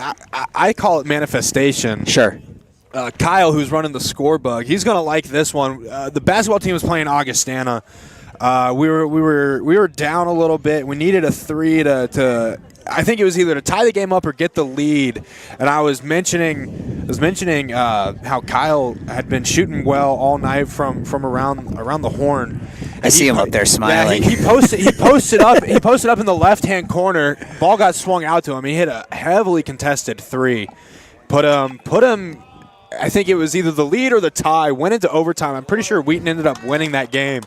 But it was my favorite one. So you made it happen? I feel like I made it happen, okay. But 2 on the call. So I do this thing where I ask people to give me like a word or a phrase to put into the broadcast. And my word or phrase that night was skadoosh, like from Kung Fu Panda. Okay. And after Kyle hit the Did you 3, yell skadoosh after? Okay. After he hit the 3 when we went to the replay.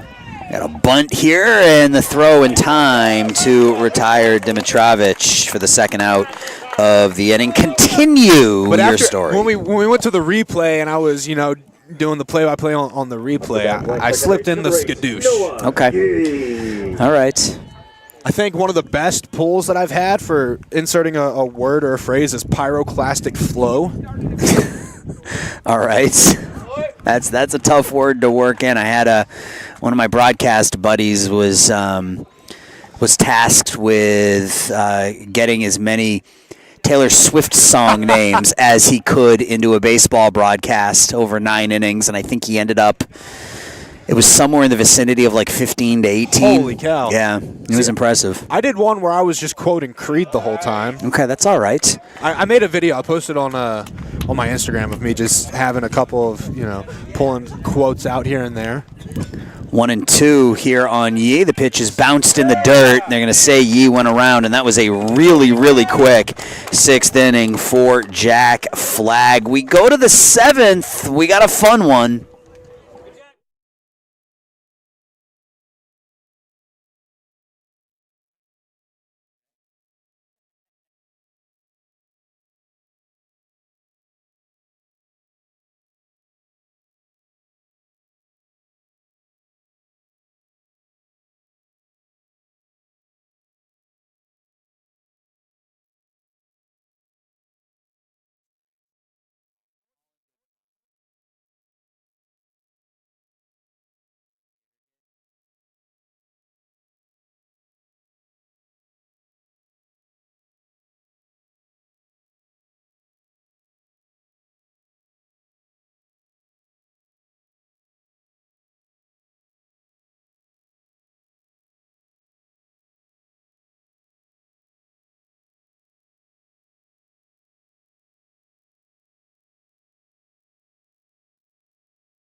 Back here in the 7th inning, and I asked Parker if he was ready to go before I brought us back here. I didn't want him to be. I didn't want you guys to hear him singing. Is that NSYNC or Backstreet Boys? That's NSYNC. Okay, it's my wife. Bye. My wife was a huge. Justin Timberlake was in NSYNC, right? Yes. Okay. Yeah, she's a huge Justin Timberlake fan. She's a big NSYNC fan. So. Okay. I always get them confused. Did she go to the reunion tour? No. She was a big JT fan growing up, and I can never get them right, and she always gives me a hard time for it. Anyway, we're in the 7th. It's a 7-6 game. Thunder with a 1-run lead. They scored all 7 of their runs in the 3rd inning. Illinois Wesleyan, 1 in the second, 2 in the third, 1 in the fifth, 2 in the sixth. They'll face J.D. Van Hook here in the seventh. They're very spread out, which is good for consistency. Well, it also means that the Thunder aren't giving up any large innings, which is good. It's they're limiting the damage in those innings where the Titans are getting base runners. But if you're the Thunder, you can't hang your hat on that 7-run third. You got to get the offense moving here a little bit. They had 7 of their 9 hits in that third inning alone. Yep. They only have 2 hits otherwise, so they got to get that offense moving a little bit when they get another chance here in the bottom of the 7th. It's 2-2 on the leadoff hitter, Matt Hudick, who's 1 for 3 with an RBI single. 2-2 count from Van Hook. Yeah, Thunder will have 2, 3, 4 coming up. So just a good way to start off the bottom of the 7th when they come up. Try to get the bats hot. Try to get the ball rolling just a little bit. Got to keep Titans off the board here, though, in the 7th. Van Hook with the 2-2. I like Timberlake, Ground ball off the foot of Van Hook, and that will bounce into right field for a base hit for Hudick. So things are going the way here of Illinois Wesleyan these last couple of innings, and they start off the 7th with a hit here. Looks like they're changing the pitch com. And it's the second time they've done it. I don't know if there was some confusion on that last pitch, but at any rate, Illinois Wesleyan gets the leadoff man on here in the 7th. Hudick's at first, and it's Justin Gadomski, who's 1 for 3 with an RBI. Last time up, grounded into a 6-4-3 double play. Wouldn't mind seeing another one of those right here. Would not. Are you a fan of the pitch comms and the technology used for pitching nowadays? I don't know. Or are you old school? I don't know. I during the summer, the pitching coach for the Chicago Dogs is a gentleman by the name of Stu Clyburn, who pitched in the majors back in the mid '80s, and Stu is really an old school guy. Oh, yeah. Like he leaves it up to the pitchers and the catchers to decide what pitches they want to throw. Oh, and I love that. Stu will go out to the mound if he doesn't like their pitch selection, but he leaves it to the pitchers and hitters, and I kind of like that. I mean, it's a human game. Let the humans make the calls, and if the pitcher's feeling his curveball, let him throw his curveball, man. The pitcher knows better than anybody what he's got to feel for that day, and I think there's some good in all technology, but in the end, baseball is as human a game as you're going to get, and I think you need to have umpires, even though they're going to make mistakes. I think that's just the game. The 1-2, the runner goes, slapped foul. They just had in the majors a perfectly called a perfect game by the umpire. I saw that. Yep, I saw that. So you get all these. All the talk every time an umpire has a bad game, Angel Hernandez, every time he, blew a call, or, there's dozens of tweets and Instagram posts and everything else. I think you need to call out games like that where the umpire was perfect. Yeah. I don't think Angel Hernandez had his retirement call right. No, the 1-2 pitch fouled straight back by Gadomski. He'll stay alive. So, Van Hook has faced 3 batters. He's given up hits to 2 of them. He's up here 1-2 on Gadomski with Hudick at first. Nobody out in the 7th. JD with the low set. The 1-2, the runner goes. The breaking ball, he's going to be out on strikes. The throw down, he got him at second. Strike him out, throw him out, double play. JD Van Hook, Ryan Cartwright, Jack Gill, and there's 2 outs, nobody on. Man, you love to see it. What an amazing play that was. And the breaking ball fooled Gadomski, just dropped right over, and a absolute P down to second by Ryan Cartwright to nail Matt Hudick. And just like that, 2 outs, nobody on. First pitch to Tom Have is a ball. I think that's good for Cartwright. He's had a couple balls that he's lost track of, and I think that's good for his confidence, getting it back up there. That's been a bit of a grind behind home plate for Cartwright, just as those balls have gotten away from him. You said it, he's sort of lost where that ball is gone when it's gone through his legs. So throwing that laser down to second base right there was huge for him. 2-0, swing and a miss, 2-1 here on Cade. Tom Have, 1 for 3. In Game 2, just 1 for 7 in the doubleheader. The Thunder have done a nice job against the CCIW leading hitter. Tom Have came in hitting almost 440 on the season.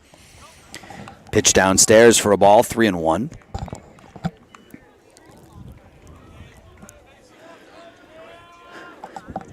If Tom Have reaches, Jimmy Gergoni would hit here in the 7th. Van Hook deals. That's lined out to right center field, and that will bounce up off the wall. Tom Have will hit second, and he will stop there with a 2-out double to right center field. His second hit of the game. That split the gap.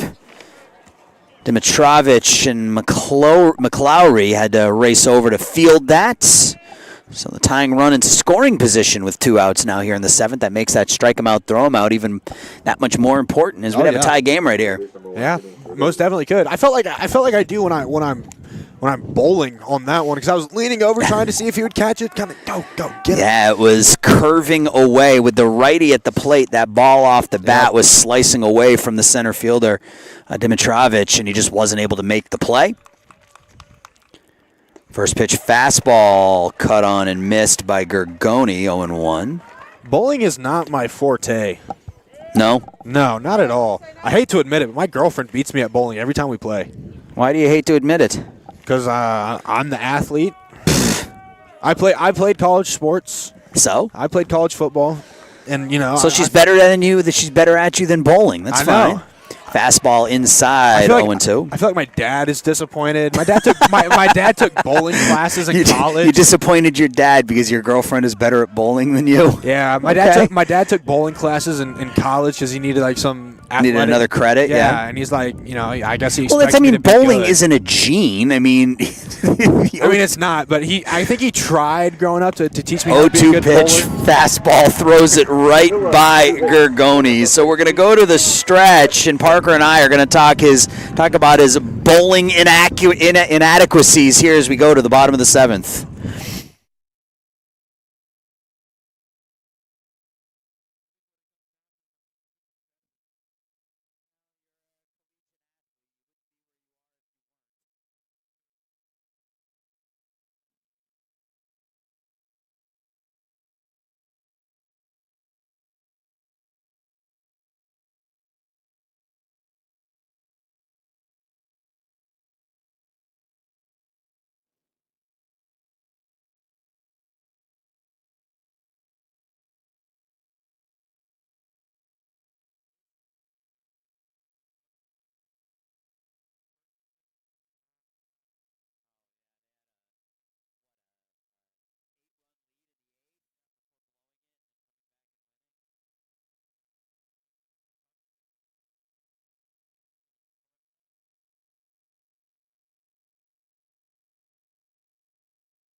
Jack Flagg out there for his 4th inning of work. He's only pitched 3 innings all season long. He's pitched 3 shutout innings here to let his offense get back into it. Threw up zeros in the 4th, 5th, and 6th. It was 7-3 when he came into the ball game. It's now 7-6, and the Thunder looking to add on here in the 7th. They've got Gill, Scott, and Feltel here in the 7th. Good game for Jack. He's 2 for 3 today with a couple of singles and a run knocked in. He has 3 hits in the doubleheader. And that's lined down the right field line. That'll one-hop the wall. Gill will make the turn. Here comes the throw into second and give Jack Gill a 3-hit day as he leads off the 7th with a double to rights. That's exactly what you need. That's what we were expecting from Gill there, I think. I think we were expecting him to get on base here early. Like we said, he's had a good day so far. He's kept that up very well thus far throughout 7. Yeah, and we'll see. This is the second time through the lineup for Flagg, and you don't a lot of times see relievers go through a lineup 2 and 3 times, and you see right off the bat back-to-back singles here by the Thunder against Jack Flagg. This second time through the lineup, James Scott with a base hit up the middle, and the Thunder have runners at the corners with nobody out for Rutledge Feltel. And You're looking to extend your lead. This is the guy you want at the plate. Feltel's been up 3 times today. He's reached base 3 times today. Has an RBI single, a couple of walks, and he's got runners at the corners with nobody out. It's my second favorite base alignment in baseball, runners at the corners. Okay. Couldn't tell you why. I think as a kid, I just liked the way it sounded, liked the way it looked. Obviously, the first is having the bases loaded. I don't know. I kind of like second and third. 2 runners in scoring position. Yeah, second and third with 1 out. Second and third with 1 out because the batter, you ground the ball to second, you hit a fly ball somewhere, you get a run home. I don't know. I'm a fan of a productive out. Yeah, I can hit get the ball to the right side, bring the runner in, hit a sac fly. I like a good productive out. But I've never really thought about it before. I can get behind that. I get so wary of leaving runners in scoring position sometimes. Yes. I think it was going on 3 years ago, LSU won the College World Series, behind Dylan Cruz and Paul Skeens, Tommy White, and a couple other guys. There was one game, I think they were playing like Wofford or Wake Forest or somebody. I think they left 18 to 21 guys in scoring position. They won the game. That is brutal. It was a close game. It might have gone into extras. I can't remember. Down and away to Rutledge, 2-0 on the Thunder leading hitter. He's 1 for 1 in the game. He's 3 for 5 now in the doubleheader. It's a very productive day for him. Swings the 2-0 pitch, fouls it straight back. That's going to land right behind us. Nice grab. There we go. Gentleman with a catcher's mitt right behind us. There you go. Did the job. He protected us. Thank you very much. 2 balls, 1 strike on Feltel here. My head says thank you. Gill at third, Scott at first. The 2-1. Rutledge smacks it to center. Hudick is there. He makes the catch, but we talk about a productive out. That's what that was right there. A sac fly to center from Rutledge Feltel, his second RBI of the game, and the Thunder have tacked a run on. They're up 8-6 now in the 7th. Yeah, we were talking about Shohei earlier. I was just thinking, Rutledge he's a Florida fan. He's from Jacksonville. He's a University of Florida guy. Florida had Jack Caglione, the two-way player. You think he could post up like Shohei's done? He's not going to put up numbers anywhere close to Shohei. No, as Clegg flies out to right. Caglione has got the bat for sure. Yep. I don't know if the arm is going to be nearly as effective, but he's definitely got the bat. And Caglione's a special talent. He had to hit a ball. Guy. The ball 122 or something off the bat the other day. Just ridiculous. Who's he playing for? He's in the Kansas City system. All right. Feltel, 4 RBI in the doubleheader. He's got 33 of them now on the season. And the Thunder have added a run on. I mentioned you didn't want to hang your hat on that 7-run third, that you needed to get at least another run or so here. Well, they picked up a run here in the 7th. Line drive back up the box, but playing him perfectly is Wolf. He will step on the second base bag, and that'll retire the Thunder here in the 2nd. But they pick up a run on a couple of hits. They strand a runner. We go to the 8th. Thunder up 2.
J.D. Van Hook back out there for his second full inning of work. An inning and a third so far for Mr. Everyday. He's given up 3 hits, hasn't allowed a run yet, and he'll face J.P. Ferraro, Tristan Figgis, and Gage Wolf here in the 8th. 5-6-7 for the Illinois Wesleyan Titans. 18-12 on the season, 10-4 in conference play.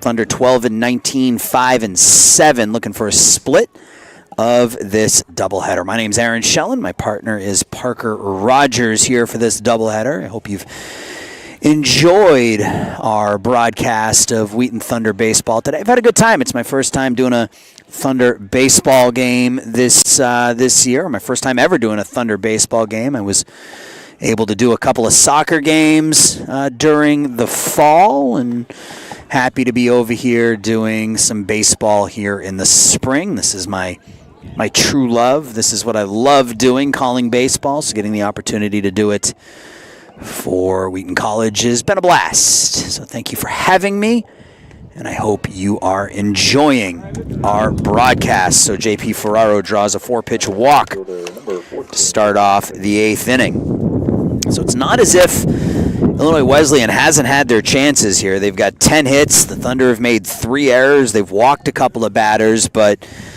when the Thunder have needed to make a play defensively, they have. Look no further than last inning when the first batter reached, and we had to strike him out, throw him out, double play. There's a ground ball to the second baseman, and right on cue, 4-6, and ooh, the throw from Jack Gill pulls Will Clegg off the bag, but again, a picture-perfect double play ball, and Wheaton's had a few issues with that throw over to first today, whether it's leading him off first down the first base line, or they're just leading him a little bit in front. Yeah, and Jack Gill is and now they're asking about interference here as there was a play down at second base. So Matt Husted out talking to the umpires, trying to get an explanation. There was some contact down at second base, and Jack Gill was asking about interference, but the play will stand. So Figgis is at first with 1 out for Gage Wolf.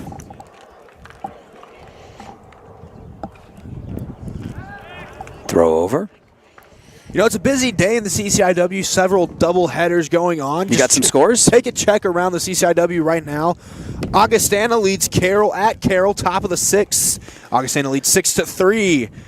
Going over to Chicago in the top of the 6th. North Park leads Elmhurst 5-4. And of course, earlier, North Central closed out their doubleheader against Concordia, Wisconsin, 14-0. First pitch to Wolf is on the outside corner for was that a strike? Ball 1. It was called a ball. I thought that was a strike. I thought it was too. All right. Guess it got just a little outside. Yeah, maybe a little. And hard to tell. You see where that umpire is set up. He's set up on the inside part of the plate, so it can be hard to catch that outside corner sometimes. Throw over. Figgis back in. It's 8-6. Thunder with the lead here in the 8th. Wheaton scored 7 runs on 7 hits in the 3rd inning, and they've made it hold up so far. Like you said, they can't, put all of their eggs into one basket. Happy Easter for you. Can't put all your eggs into one basket. No. Can't rely just on that 3rd inning there. Van Hook getting squeezed here a little in this at-bat with Wolf. 2 really close pitches. That last one, a curveball, looked like it was dropped right in. Called a little high, I guess. 3-0. Fastball misses away. Ball 4. 2 walks in the inning for Van Hook. Down to second goes Figgis. Tying run now on first base for Ben Ford. Ford, the number 8 hitter. Came in hitting .367. He was 18 for 49. He's 2 for 3 today. So Ford taking the place of Flagg out there in left field in the second game of the doubleheader.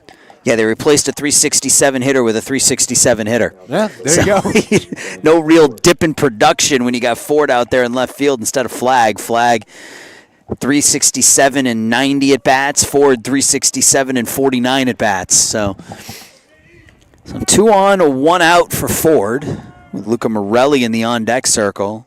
Van Hook trying to get through the 8th.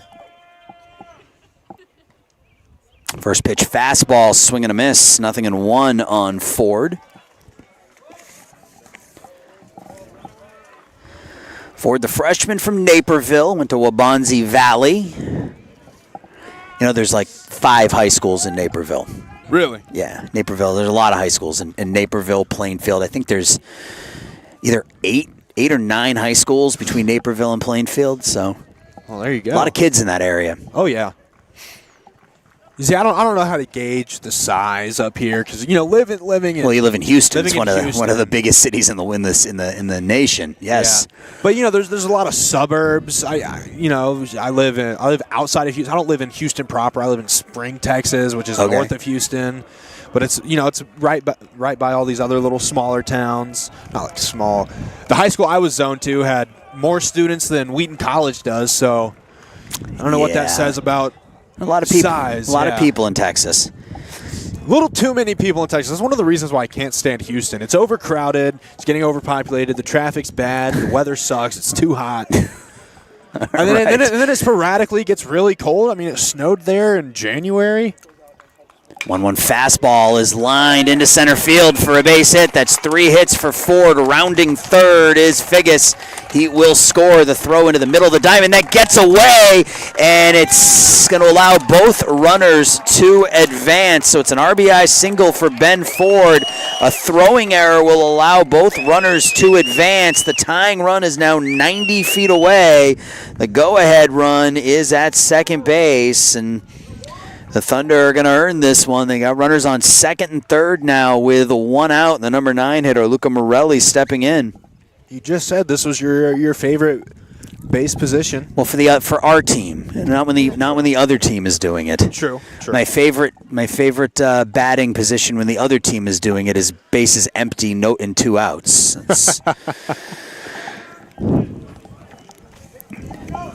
Looks like we're going to have a pinch hitter here. This looks like Casey Swanson. Luca Morelli. My other problem with Houston is there's too many floods and hurricanes. I was without power for almost 2 weeks this summer because of a hurricane. Casey Swanson on the year, 7 for 17. He's got a couple of home runs, 5 RBI, used almost exclusively as a pinch hitter, and he has been productive. Grounds this off his front foot. That one hurts. Yeah, Swanson has appeared in 18 games, or this is his 18th game. He has 17 at-bats. Yeah.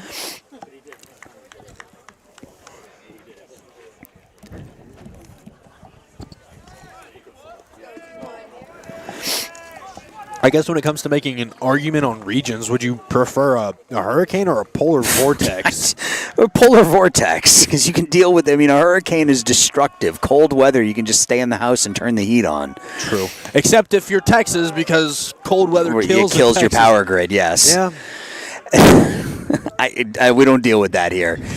So 4 errors on the afternoon for Wheaton. We still hold on to a 1-run lead, but that tying run 90 feet away. 1-1 pitch to Swanson.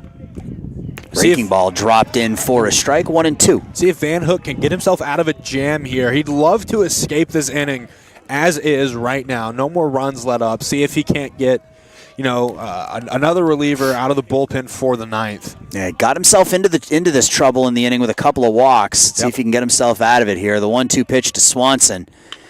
That's looped into left field for a base hit, and the Thunder are going to be trailing when this play is all said and done. Swanson loops a 2-run RBI single into left center field, and Illinois Wesleyan has come back here in the 8th. They've scored 3. They've taken the lead. It's 9-8. Swanson just continues to hit in a pinch hit roll. He's now 8 for 18 on the season. And the Thunder trail for the first time since the 3rd inning. And that'll be it for J.D. Van Hook, as the Thunder will go back to their bullpen with 1 out here in the 8th.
Sean Smith out of the bullpen here for the Thunder, the senior out of Palm Harbor, Florida, making his 13th appearance. 11 innings for Sean. He's given up 15 hits. Only 5 strikeouts, only 4 walks in those innings. His last time out was just yesterday. Gave up a couple of hits and a couple of runs against Illinois Wesleyan, and he'll come up and face the top of the order, Matt Hudick and Justin Gadomski with Casey Swanson at first base. His team is now down 9-8. So looking ahead to the Wheaton 8th, McLowry, Cartwright, Dimitrovich, 7, 8, 9. So they're going to have to battle from behind again. And we're up 7-3. It's the first inning that sort of felt like it got away from the Titans here a little bit. We talked about limiting the damage in some of those innings. Illinois Wesleyan scored a run in the second, 2 in the third, 1 in the fifth, 2 in the sixth, but nothing ever really substantial. This is the first inning where they've really gotten to Wheaton pitching. They've put up 3. 1-1 scoring to bunt. The pitch is down 2-1.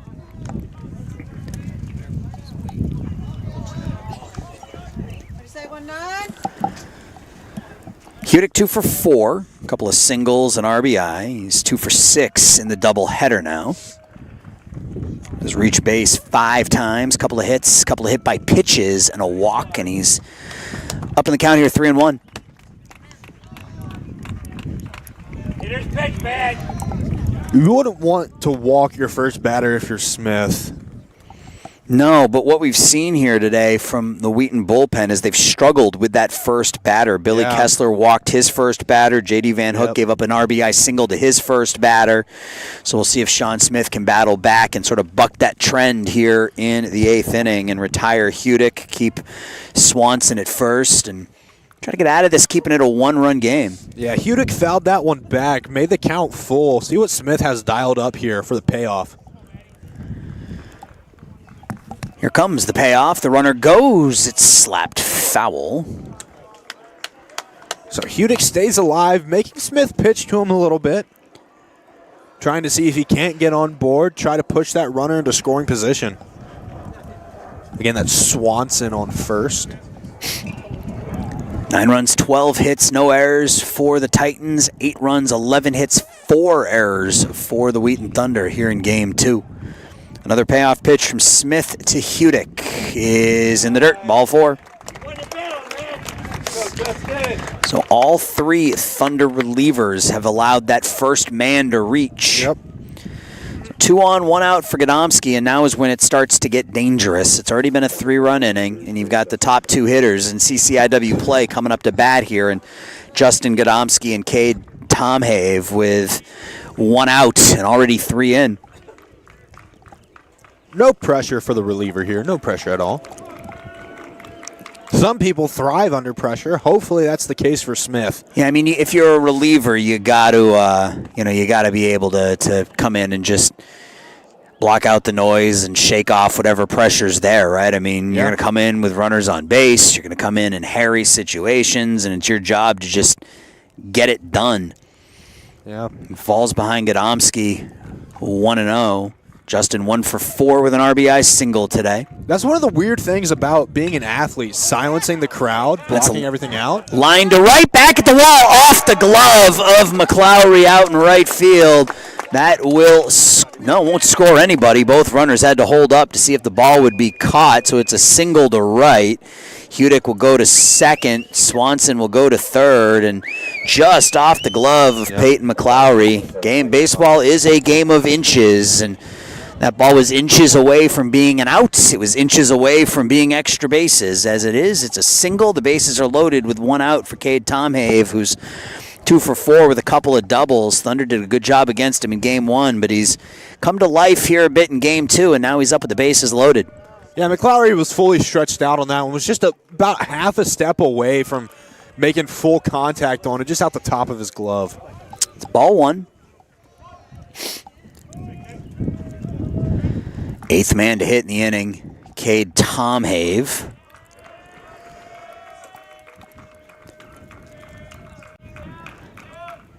The 1-0. Breaking ball. I think that fooled Tom Have a little bit. He was behind a breaking ball. You don't see that very often unless you're looking for something else. 1 ball, 1 strike. Gergoni in the on-deck circle. Illinois Wesleyan is Swanson at third, Hudick at second, Gadomski at first. 1-1 in the dirt. Nice block by Cartwright. 2-1. He takes it 270, struggling.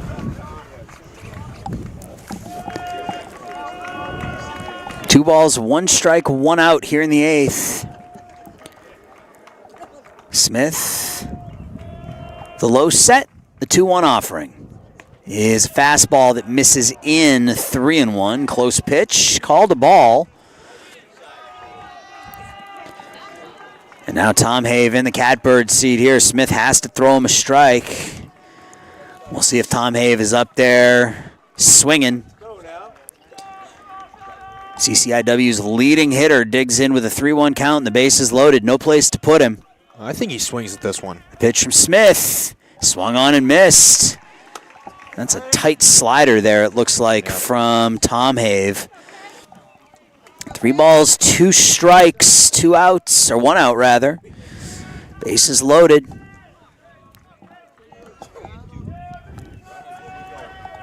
Smith gets his signal. The payoff pitch. Grounded to second. Yee bobbles it to second, the throw to first, and they're calling him. Called him safe at first. Bang, bang play over there, so it'll be an RBI fielder's choice for Cade Tom Have. Swanson will come in to score. Hudick will move to third. Gadomski's out on the 4-6 putout. That was a close play over at first base. Thought he was out. Called safe. Another run in. It's 10-8. Yeah, Yee just bobbled that one just a little bit as he went to go pitch it over to Gill at second. Yeah, doesn't go in the books as an error because you got an out, but if Yee fields it cleanly, it's an inning-ending double play. So, again, the defense has sort of hurt the Thunder here a little bit today. Those 4 errors, and then there have been a couple of plays like that have just been, if-only type plays, and that's led to some offense here for Illinois Wesleyan. I mean, you just go back to the ball hit off the glove of McLowry just a couple of batters ago. If he's able to make that catch, inning's over right now. So inning's over, bases aren't loaded like they just were. Line drive up the middle, base hit. So Gergoni will drive in a run here in the 8th inning. Hudick will score. Down to second goes Tom Have, and Illinois Wesleyan bats around here in the 8th inning. And talked about that big inning and limiting the damage. Well, the Thunder have not limited the damage here in the 8th. That's a 5-run 8th inning for Illinois Wesleyan, and they are up 11-8. So J.D. Van Hook's line, an inning and 2/3, 5 hits, 4 runs. He walked 2, he struck out 2.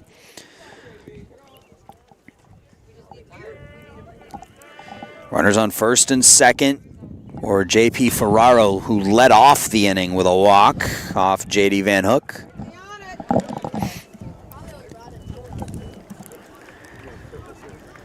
No mercy, JP. Go, JP. Tom Have at second, Gergoni at first. 5 runs on 4 hits, a couple of walks in the inning.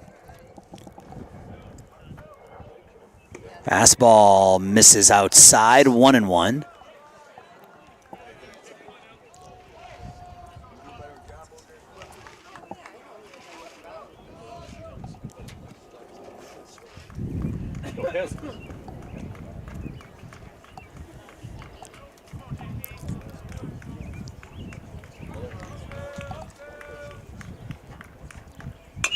It's chopped to the first baseman, Clegg. He'll field it on the head, high hop, step on the bag. And, they're going to say that was fouled off. Did they call it a foul ball? I think they did. The ball was in fair territory. It either hit the batter and it was a dead ball, or it was a fair ball. I think Ferraro just stayed there. He didn't move. It was either fouled off the foot of Ferraro and it's a dead ball, but the ball wasn't foul. It was played in fair territory by Clegg. See what the umpire has to say to Coach Husted here. I'm a little bit confused I'm here. confused on what happened on that play. Husted does not look happy.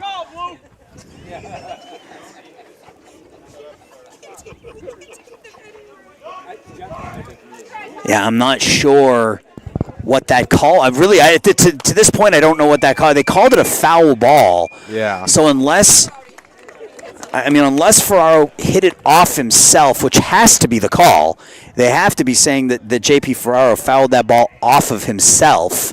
He must have hit it off his front foot or something. Yeah. Oh, Husted. Yeah, he's back out. He's coming back out to talk to his pitcher now. Yep.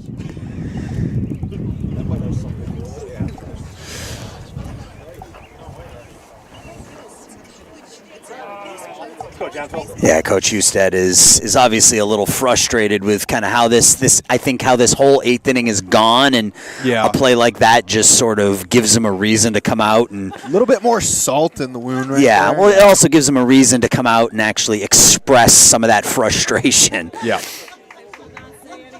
Not sure what the umpire was walking out there probably to break it up. Yeah. Yep.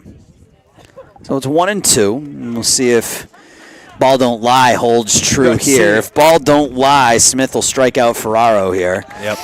And we'll see. See what happens. Now, ball don't lie is something I believe in. I believe in I believe in ball don't lie. I believe that when you get a call blatantly wrong, that usually on the other side of it you're gonna get rewarded. So we'll see. The 1-2 here from Smith. Now that's a foul ball. That's definitely a foul ball. That went backwards, so that is a foul ball. You know, my favorite ball don't lie moment is a football moment. It's called the hit heard around the world.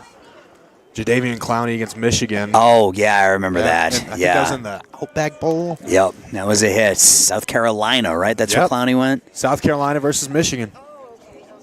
1 ball, 2 strikes, 2 outs here in the 8th. Smith kicks and deals in the dirt, blocked by Cartwright. 2-2.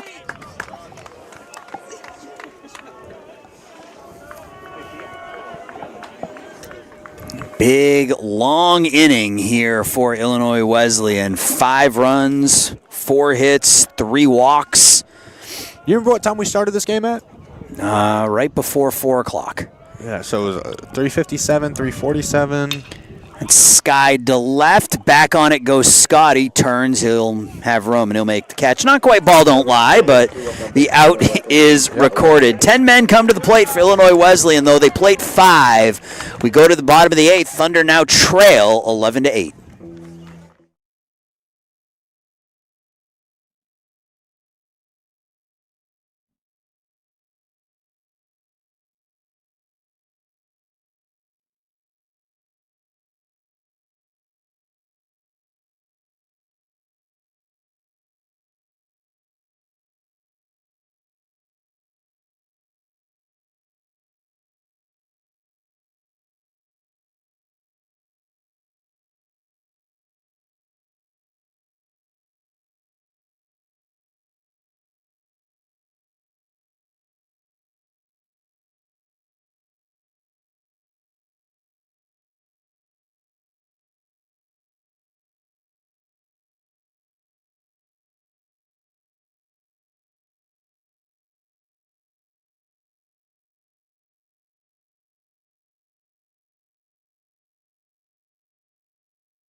Coming back here in the bottom of the 8th, and my partner's standing up. I missed the 7th inning stretch. I got to stretch. Okay, all right, you're going to stretch in the 8th. That's fair. And third pitcher of the day for the Illinois Wesleyan Titans is the freshman left-hander, Cade Addis. Addis stands 6'4". He's out of Fairbury, Illinois. He's making his third appearance of the season. Pitched 3 innings. He's only allowed 1 hit in his 2 outings. He pitched on the 12th against Augustana, gave up a hit in a scoreless inning, struck out a batter. And he'll face the bottom third of the Thunder lineup here in the 8th. Peyton McLowry, Ryan Cartwright, Sean Dimitrovich.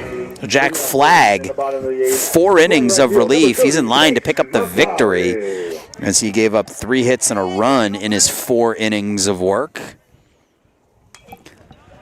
Good outing for the reliever.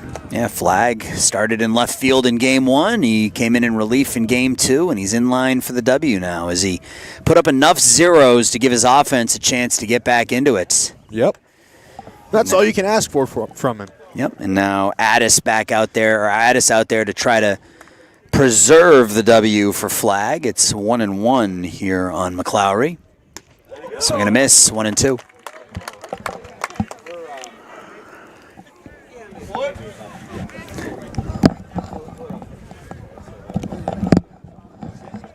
One-two at pitch from Addis is lined into left center field. That'll get down for a base hit. That'll split the gap, roll all the way to the wall. McLowry will hit second. He will make the turn. Here comes the throw into third, and he's out.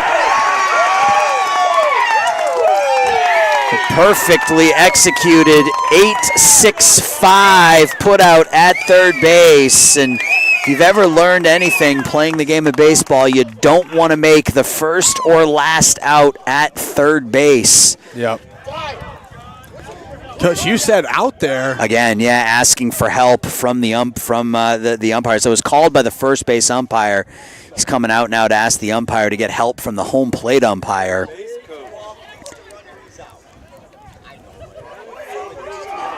And I think he's had about as much as he can take here today. And, yeah, that's not a surprise as Matt Husted was just ejected from the game. He's been out there a handful of times here this afternoon, and I think just a little too much, too late for Husted, and he gets ejected here with 1 out in the 8th inning.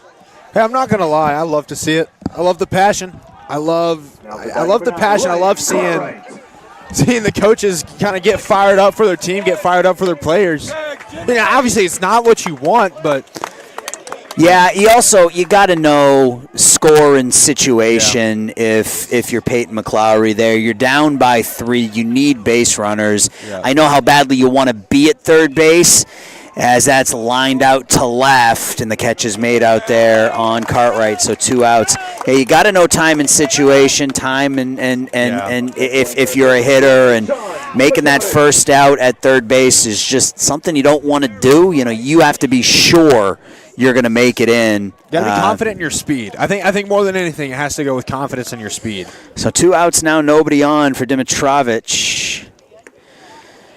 Sean takes the first pitch away for a ball, 1-0. Yeah, Coach taking a little bit of a walk out here. He's trying to walk that steam off. Yeah, he's down the left field line. No, he's out here actually. Oh, is he? Yeah, he I didn't see him behind us. I thought I saw him walking down the left field line. 1 ball, 1 strike. Oh yeah, he's over there on the grass. Breaking ball hit to short.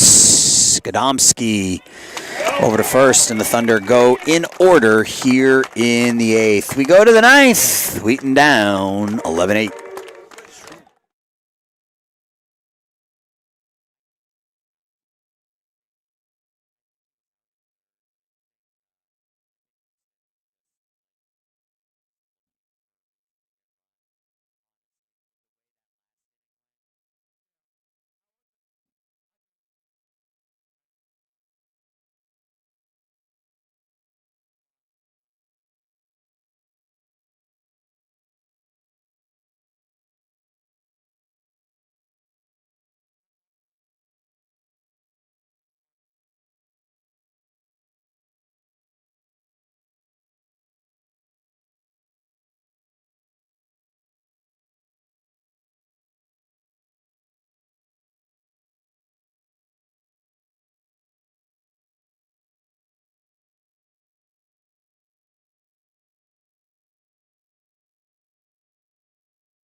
We're in the ninth. Thunder down 11-8. It's been a lively game. 11 runs on 14 hits for Illinois Wesleyan. The Thunder 8 runs, 12 hits, 4 errors, and a manager ejection as Coach Husted was thrown out in the bottom of the 8th inning, arguing a play at third base. And this is Tristan Figgis, who's 0 for 4. He reached on a fielder's choice and scored in that 5-run 8th. Sean Smith back out there. A third of an inning, 2/3 of an inning for Sean. He's given up a couple of hits and a walk. It's fouled off to the right, 0-2. It'll be Figgis, Wolf, and Ford. And in the Wheaton ninth, in case you were wondering, top of the order, Yee, Gill, Scott. You think that ejection fires you up a little bit if you're the Wheaton team, if you're the batters? I think it can, but unlike certain sports where like football is, there's so much adrenaline in the sport of football. Yep. In baseball, you still need to be able to hit the ball that is thrown to you. You got to have composure. Right. You still have to be able to make contact, and hitting a baseball is one of the hardest things to do in pro sports. So I think it can pump you up, but you still need to execute. Yep.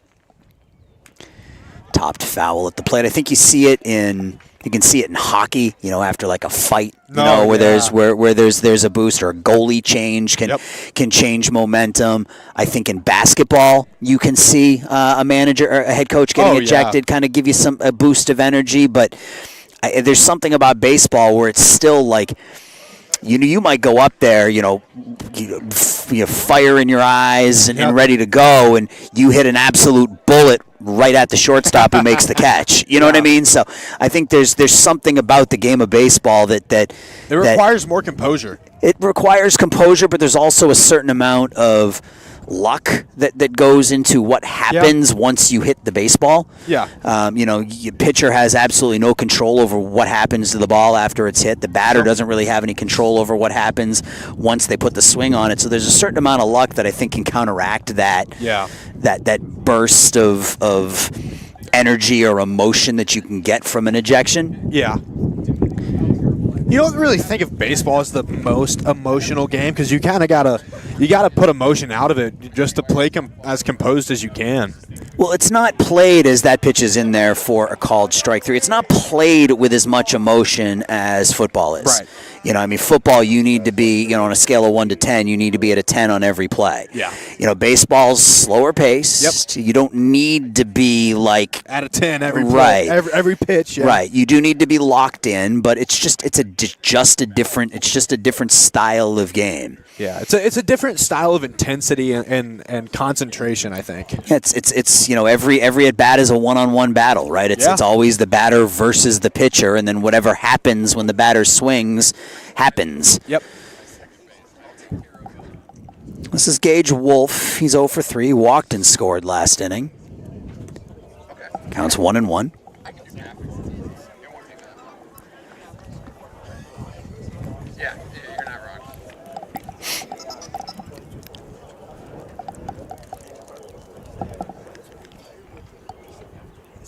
Fastball slapped out of play.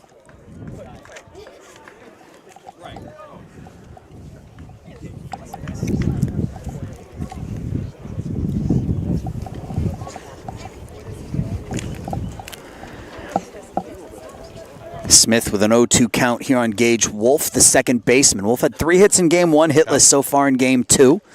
Fastball misses a little up, 1-2 now. Smith in innings so far, a couple of hits and a run scored against him. He has a walk and a strikeout. Trying to keep it a 3-run game and give his offense a chance in the ninth. The 2-2. Swing and a miss. Breaking ball down and in. Wolf over the top of it. Second strikeout of the inning for Smith. 2-away in the ninth for Ben Ford. And Ford's had himself a game out of that number 8 hole. He's 3 for 4 with 3 singles, 2 runs knocked in, 2 runs scored. And he's been a catalyst in that 5th inning. He led off the inning with a single. He came in to score. In the 6th inning, he drove in a run with a single. In the 8th inning, he drove in a run with a single. So he's been right in the middle of this Wesleyan offensive attack, and give him a 4-hit game as he lines a base hit into the left center field gap.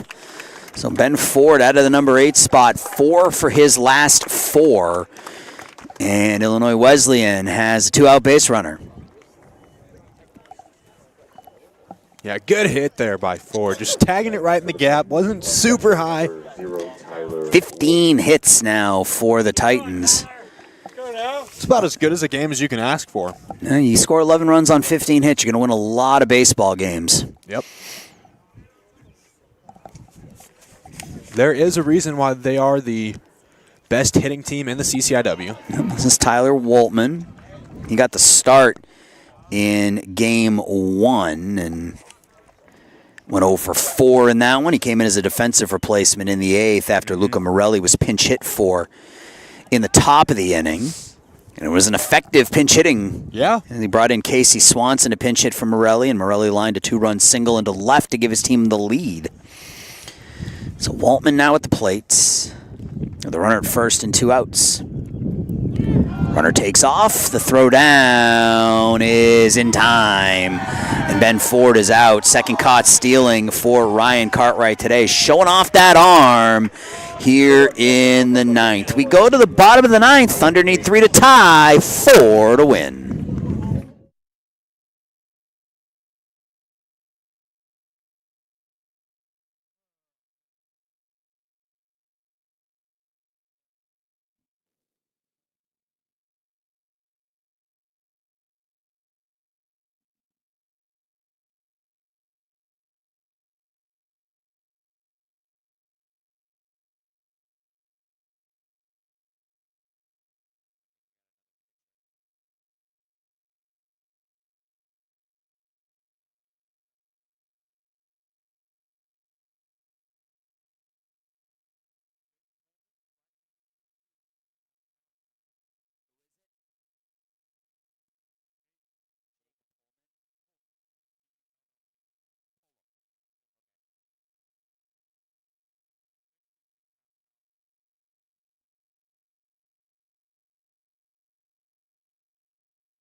And to close it out for Illinois Wesleyan here in the 9th is their ace. It's Jake Pullum. Pullum, 6'2 junior out of Palatine, is making appearance number 9 on the season. He's made 7 starts on the year. He's 4-0 with a sub-3 ERA. Just 26 hits allowed in 37 innings of work. Opponents hitting under 200 against Jake, and he comes on with a 3-run lead and a save opportunity, and he'll face the top of the Wheaton Thunder lineup.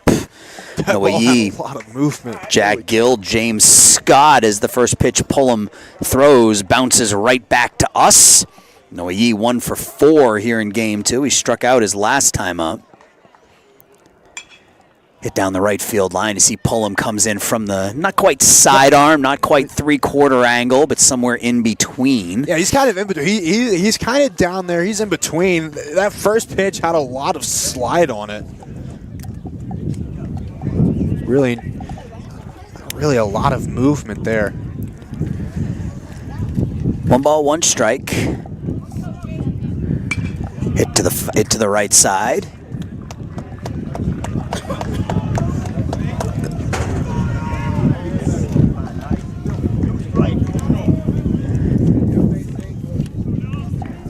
Ball, 2 strikes now on Noah Yee.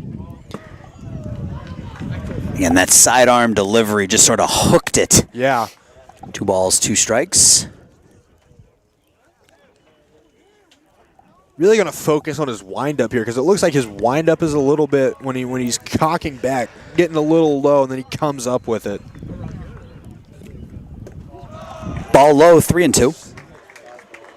Thunder down 3 here in the ninth. It's 11-8. They scored 7 runs in the third inning, but that Illinois Wesleyan offense just kept chipping away until a 5-run seventh gave them an 11-8 lead. Up and in. He will draw a leadoff walk here in the ninth inning. Yep, that one got inside. He kind of crowds the plate a little bit. He stands close, so it's easy to get those balls called inside.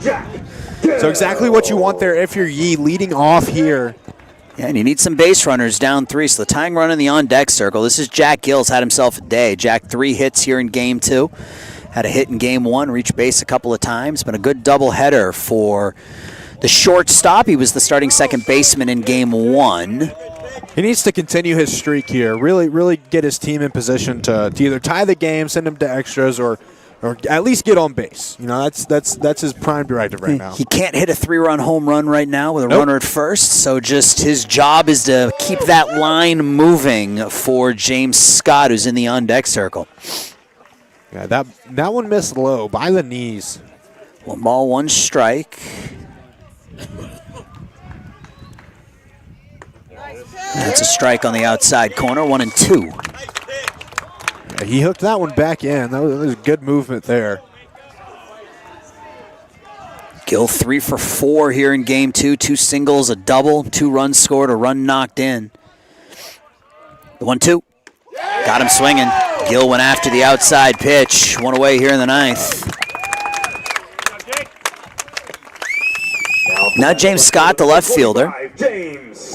Scott 1 for 4. He singled in the 7th.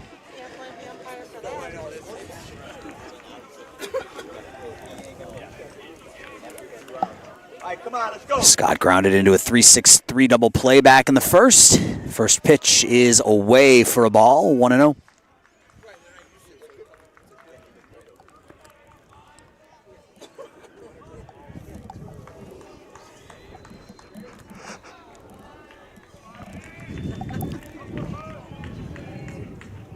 Ball 2.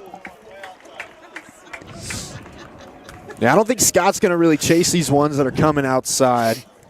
He's kind of sitting on it because he knows every pitch is the most important pitch right now. And again, just need to get on base. You need to get that tying run to the plate somehow, and that hits him, and they'll do it that way. So it's a painful way to bring the tying run to the plate, but they do it.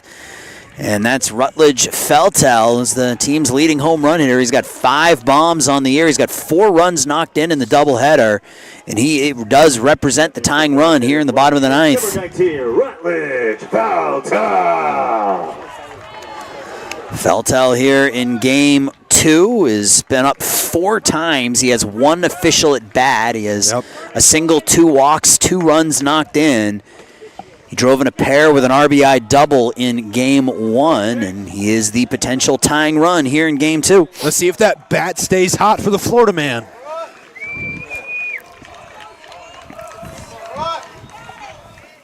That goes to the backstop. Both runners will advance. A couple runners in scoring position now for Feltel. See, this is what you like right here. Second, third, 1 out. Yeah, but I don't want a productive out here. I want a bomb. Yep. Give me a jack to left. That's what I'm looking for. The headline will read, Florida man hits bomb. This is what the headline will read. Florida man ties game. Yes. Meeting on the mound here, Jake Pullum has been so good this season for the Titans. A sub-3 earned run average on the year. Opponents hitting under 200 against him, and he has put runners on second and third with a walk, a hit by pitch, and a pass ball. And it'll be Feltel, then Clegg. The tying run at the plate.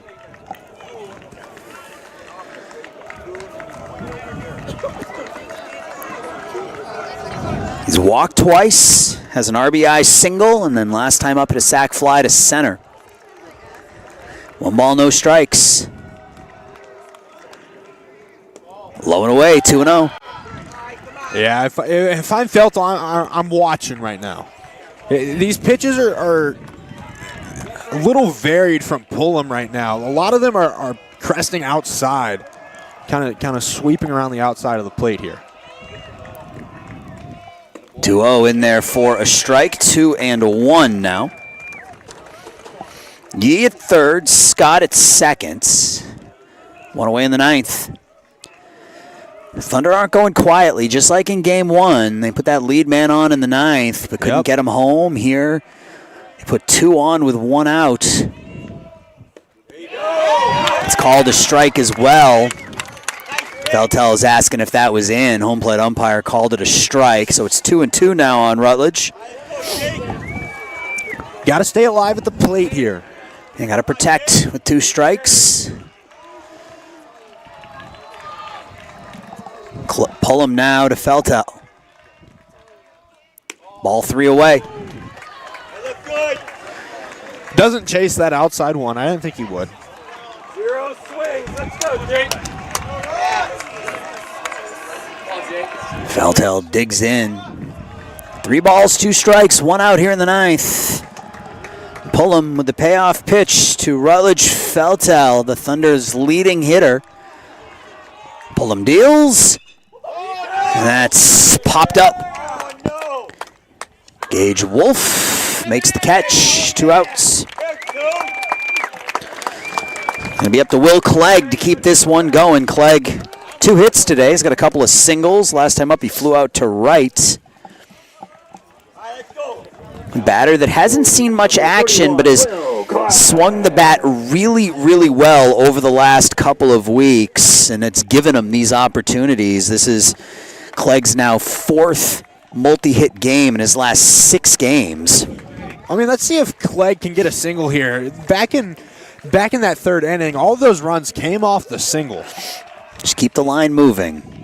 First pitch to Clegg is a fastball, misses away. 1-0. Close pitch, called a ball.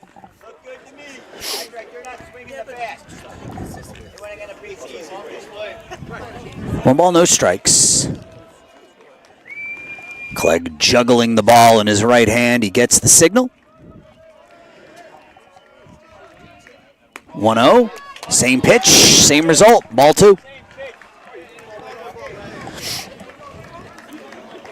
It's a hard one to read right there. And they're both close pitches. Those are good eyes from Clegg. Could have gone either way. 2 balls, no strikes. Pull him to Clegg. Grounds it back to Pullum. He has it. Underhand flips over to Tom Have, and Illinois Wesleyan will sweep the doubleheader here from Wheaton in an 11-8 fashion. 11 runs on 15 hits, no errors for Illinois Wesleyan. 8 runs, 12 hits, 4 errors for the Wheaton Thunder. The win goes to Jack Flagg. He improves to 1-0 on the season. The save goes to Jake Pullum, his 2nd. The loss, J.D. Van Hook, drops to 4-4. Well, Parker, I had a good time this afternoon with you, my friend. Yeah, it was a fun day. A couple of fun games. I hope you enjoyed our broadcast of Wheaton Thunder baseball. And until we talk to you again, this has been Wheaton Thunder Baseball. Have a great rest of your weekend, and happy Easter, everybody. Take care.